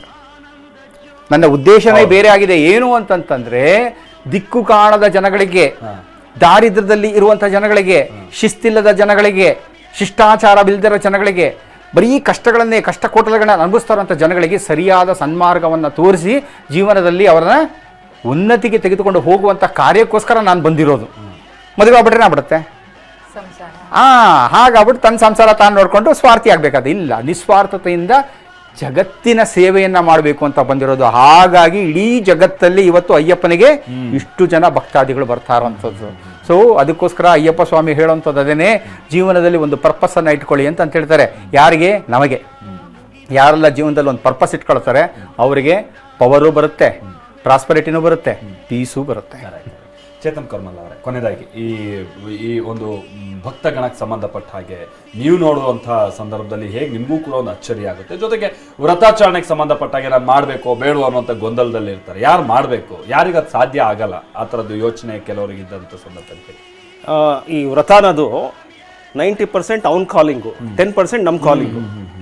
ಯಾರು ಒಂದು ಹೆಜ್ಜೆ, ನಾನು ಅವಾಗಲೇ ಹೇಳಲ್ಲ, ಒಂದು ಹೆಜ್ಜೆ ಇಟ್ಟರೆ ಅವ್ನು ನಮ್ಮ ಜೊತೆ 10 ಹೆಜ್ಜೆ ಇಡ್ತಾನೆ ಅಂತ. ನಾನು ನೋಡ್ದಂಗೆ ತುಂಬ ಸಾಧಾರಣ ಜನಗಳು, ಏನೋ ಅವ್ರ ಲೈಫಲ್ಲಿ ಅಂಥ ಶಿಸ್ತಿರಲ್ಲ, ಏನೋ ಒಂದು ಕಷ್ಟ ಬೀಳಲ್ಲ, ಏನೋ ರೆಗ್ಯುಲರ್ ಲೈಫ್ ನಡೆಸ್ಕೊಂಡು ಹೋಗ್ತಾ ಇರ್ತಾರೆ. ಯಾರೋ ಹೇಳ್ತಾರೆ ನಾನು ಮಾಲೆ ಹಾಕ್ತೀನಿ ಅಂತ, ಅದರ ಜೊತೆ ಇವ್ರು ಸೇರ್ಕೊಂಡ್ಬಿಡ್ತಾರೆ. ಮೀನ್ಸ್ ಆ ಪ್ಲಾನೇ ಇರಲ್ಲ. ಸ್ಟಾರ್ಟಿಂಗಲ್ಲಿ ಒಂದು 2 ದಿವಸ 3 ದಿವಸ ಸ್ವಲ್ಪ ಒದ್ದಾಡ್ತಾರೆ, ಬಟ್ ಆಮೇಲೆ ಅದೇ ಮನುಷ್ಯನಲ್ಲಿ ಯಾವ್ದಾರ ಶಿಸ್ತು ಬರುತ್ತೆ ಅಂದರೆ ನಮಗೆ ಕನ್ಫ್ಯೂಸ್ ಆಗ್ಬಿಡುತ್ತೆ. ಇವರೇನೋ ಅವರು ಮೊದಲು ಅಂತ ಶಿಸ್ತೇ ಇರಲಿಲ್ಲ. ಇವಾಗ ನೋಡಿದ್ರೆ ಬೆಳಿಗ್ಗೆ 4 ಗಂಟೆಗೆ ಹೇಳ್ತಾರೆ, ತಣ್ಣೀರು ಸ್ನಾನ ಮಾಡ್ತಾರೆ, ಹೋಗ್ತಾರೆ, ಭಜನೆ ಮಾಡ್ತಾರೆ, ಪೂಜೆ ಮಾಡ್ತಾರೆ. ಮೊದಲು ಇವ್ರು ಹೇಳೋದೇ ಬಂದ್ಬಿಟ್ಟು 8 ಗಂಟೆ 9 ಗಂಟೆಗೆ ಹೇಳ್ತಿದ್ರು, how is this transformation happening ಅಂತ ನಮಗೆ ಕನ್ಫ್ಯೂಸ್ ಆಗಿಬಿಡುತ್ತೆ. ಬಟ್ ಇದಕ್ಕಿಂತ ತುಂಬ ಆಶ್ಚರ್ಯ ಆಗೋದು ಅಂದರೆ, ನಾನೊಂದು ಸಿಟಿಲಿ ಹೇಳ್ತಾ ಇರೋದು, ಬೆಂಗಳೂರು ಸಿಟಿಲಿ ಹಿಂಗಿರುತ್ತೆ. ನೀವು ಯಾವುದೇ ಹಳ್ಳಿಗಳಿಗೆ ಹೋಗಿ, ಇಲ್ಲೇ ಹೋಗಿ, ಅಲ್ಲಿಂದನೂ ಸುಮಾರು ಜನ ಬಂದಿರ್ತಾರೆ ಅಯ್ಯಪ್ಪ ಸ್ವಾಮಿ ನೋಡೋಕ್ಕೆ. ಈವನ್ ಹಳ್ಳಿಲಿ ಎಷ್ಟೊಂದು ಜನಕ್ಕೆ ಓದೋಕ್ಕೂ ಬರಲ್ಲ, ಬರೆಯೋಕ್ಕೂ ಬರಲ್ಲ, ಮೊದಲ ಕಾಲದಲ್ಲಿ ಹೇಳ್ತಾರೆ, ಇವಾಗ ಎಲ್ಲರಿಗೂ ಬರುತ್ತೆ. ಅಂಥವರಲ್ಲೂ ಕೂಡ ಆ ಒಂದು ಬದಲಾವಣೆ ನೋಡ್ತೀವಿ, ನಾನು ನೋಡಿದ್ದೀವಿ. ಈ ಬದಲಾವಣೆಗೆ ಇವಾಗ ದೇವರಿಂದ ಬದಲಾವಣೆ ಆಗಲಿ, ಒಂದು ಮನುಷ್ಯನಿಂದ ಬದಲಾವಣೆ ಆಗಲಿ, ಇಲ್ಲ ಯಾವುದೋ ಒಂದು ರೀಸನ್ ಇಂದ ಬದಲಾವಣೆ ಆದ್ರೂ ಬದಲಾವಣೆ ಆಗೋದು important. Purpose is very important. ಯಾವ ರೀತಿಲಿ ಆಯ್ತು ಅನ್ನೋದು ಇಂಪಾರ್ಟೆಂಟ್ ಅಲ್ಲ. ಸೊ ಈ ತರ ನೋಡಿದ್ರೆ ನಮ್ಮ ದೇಶದಲ್ಲಿ ಈ ತರ ಎಷ್ಟೋ ಒಂದು ಡಿವೈನ್ ಸೆಂಟರ್ಸ್ ಇದೆ. ಈ ಡಿವೈನ್ ಸೆಂಟರ್ಸ್ನ ಮಾಮೂಲಾಗಿ ಜನ ಏನು ಕನ್ಫ್ಯೂಸ್ ಮಾಡ್ಕೊಂತಾರೆ ಅಂದ್ರೆ, ಅಯ್ಯೋ ಇದೆಲ್ಲ ಮೂಢನಂಬಿಕೆ, ಇದೆಲ್ಲ ಸ್ಪಿರಿಚುಯಾಲಿಟಿ, ಇದೆಲ್ಲ ನಮಗೆ ಬೇಡ, ನಮ್ದು ಒಂದು ಮೆಟೀರಿಯಲ್ ಲೈಫ್ ಇದೆ, ನಾವು ಆರಾಮಾಗಿ ಬಂದಿದ್ದೀವಿ, ಚೆನ್ನಾಗಿ ಸಂಪಾದನೆ ಮಾಡೋಣ, ಒಳ್ಳೆ ಜೀವನ ನಡೆಸೋಣ ಅಂತ. ನೀವು ಒಳ್ಳೆ ಜೀವನ ನಡೆಸಬೇಕು ಅಂದರೆ ತುಂಬ ಇಂಪಾರ್ಟೆಂಟು ಶಿಸ್ತು. ಹ್ಯಾಪಿನೆಸ್ ಅನ್ನೋದಕ್ಕೆ ಮೋಸ್ಟ್ ಇಂಪಾರ್ಟೆಂಟು ಡಿಸಿಪ್ಲಿನು, ಸ್ಯಾಕ್ರಿಫೈಸ್. ಇದಿಲ್ಲ ಅಂದರೆ ಹ್ಯಾಪಿನೆಸ್ ಬರೋಲ್ಲ. ಎಷ್ಟೋ ಜನ ಏನು ಅನ್ಕೊಂತಾರೆ, ಚೆನ್ನಾಗಿ ಸಂಪಾದನೆ ಮಾಡಿಬಿಟ್ಟು ತುಂಬ ಸಂತೋಷವಾಗಿರ್ಬೋದು ಅನ್ಕೊಂತಾರೆ. That is not possible. ಅದಕ್ಕೆ ಈ ಒಂದು ಡಿವೈನ್ ಸೆಂಟರ್ಸು ನಮಗೆ ದಾರಿ ಮಾಡಿಕೊಡುತ್ತೆ. ಕೊನೆಯದಾಗಿ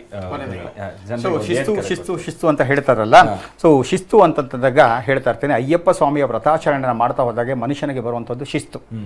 ಸೊ ನಿನ್ನ ಜೀವನದಲ್ಲಿ ಬಂದರೆ ಶಿಸ್ತು, ಸಕಲ ಸಂಕಷ್ಟಗಳು ಆಗುವು ಸುಸ್ತು, ದುರ್ವ್ಯಸನಗಳು ಓಡುವವು ಬೆಸ್ತು, ಭಗವಂತನ ಕೃಪಾ ಕಟಾಕ್ಷ ಆಗುವುದು ಅಭಿವೃದ್ಧಿಯ ಅಸ್ತು, ಶ್ರೀರಸ್ತು ಶುಭಮಸ್ತು. Very nice, very nice. Okay, thank you Narayan Selvaraj ಅವರೇ, ಹಾಗೆ ರಾಧಾಕೃಷ್ಣ ಪಡುಚೂರಿ ಅವರೇ, ಜೊತೆಗೆ ಚೇತನ್ ಕುರ್ಮಲ್ಲ ಅವರೇ.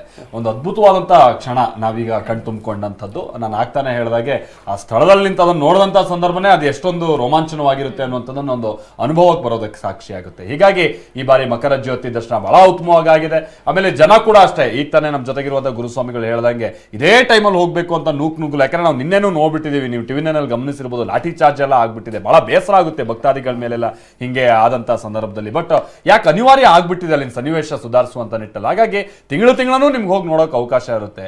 ಈ ಮಾಲೆಯನ್ನ ಹಾಕಿ 41 ದಿನಗಳ ಕಠಿಣ ವ್ರತ ಮಾಡಿ ನಿಮ್ಮ ಜೀವನದಲ್ಲಿ ಆಗಬಹುದಾದಂತ ಬದಲಾವಣೆಗಳನ್ನ ನೀವು ಅನುಭವಿಸಿ ಅನ್ನುವಂಥ ಕರೆಯನ್ನ ಕೊಡ್ತಾ ಇದ್ರೆ, ಸಾಧ್ಯ ಇದ್ರೆ ಅಂತ ಒಂದು ಪ್ರಯತ್ನವನ್ನ ಪಡೋದ್ರಲ್ಲಿ ಏನು ತಪ್ಪಿಲ್ಲ.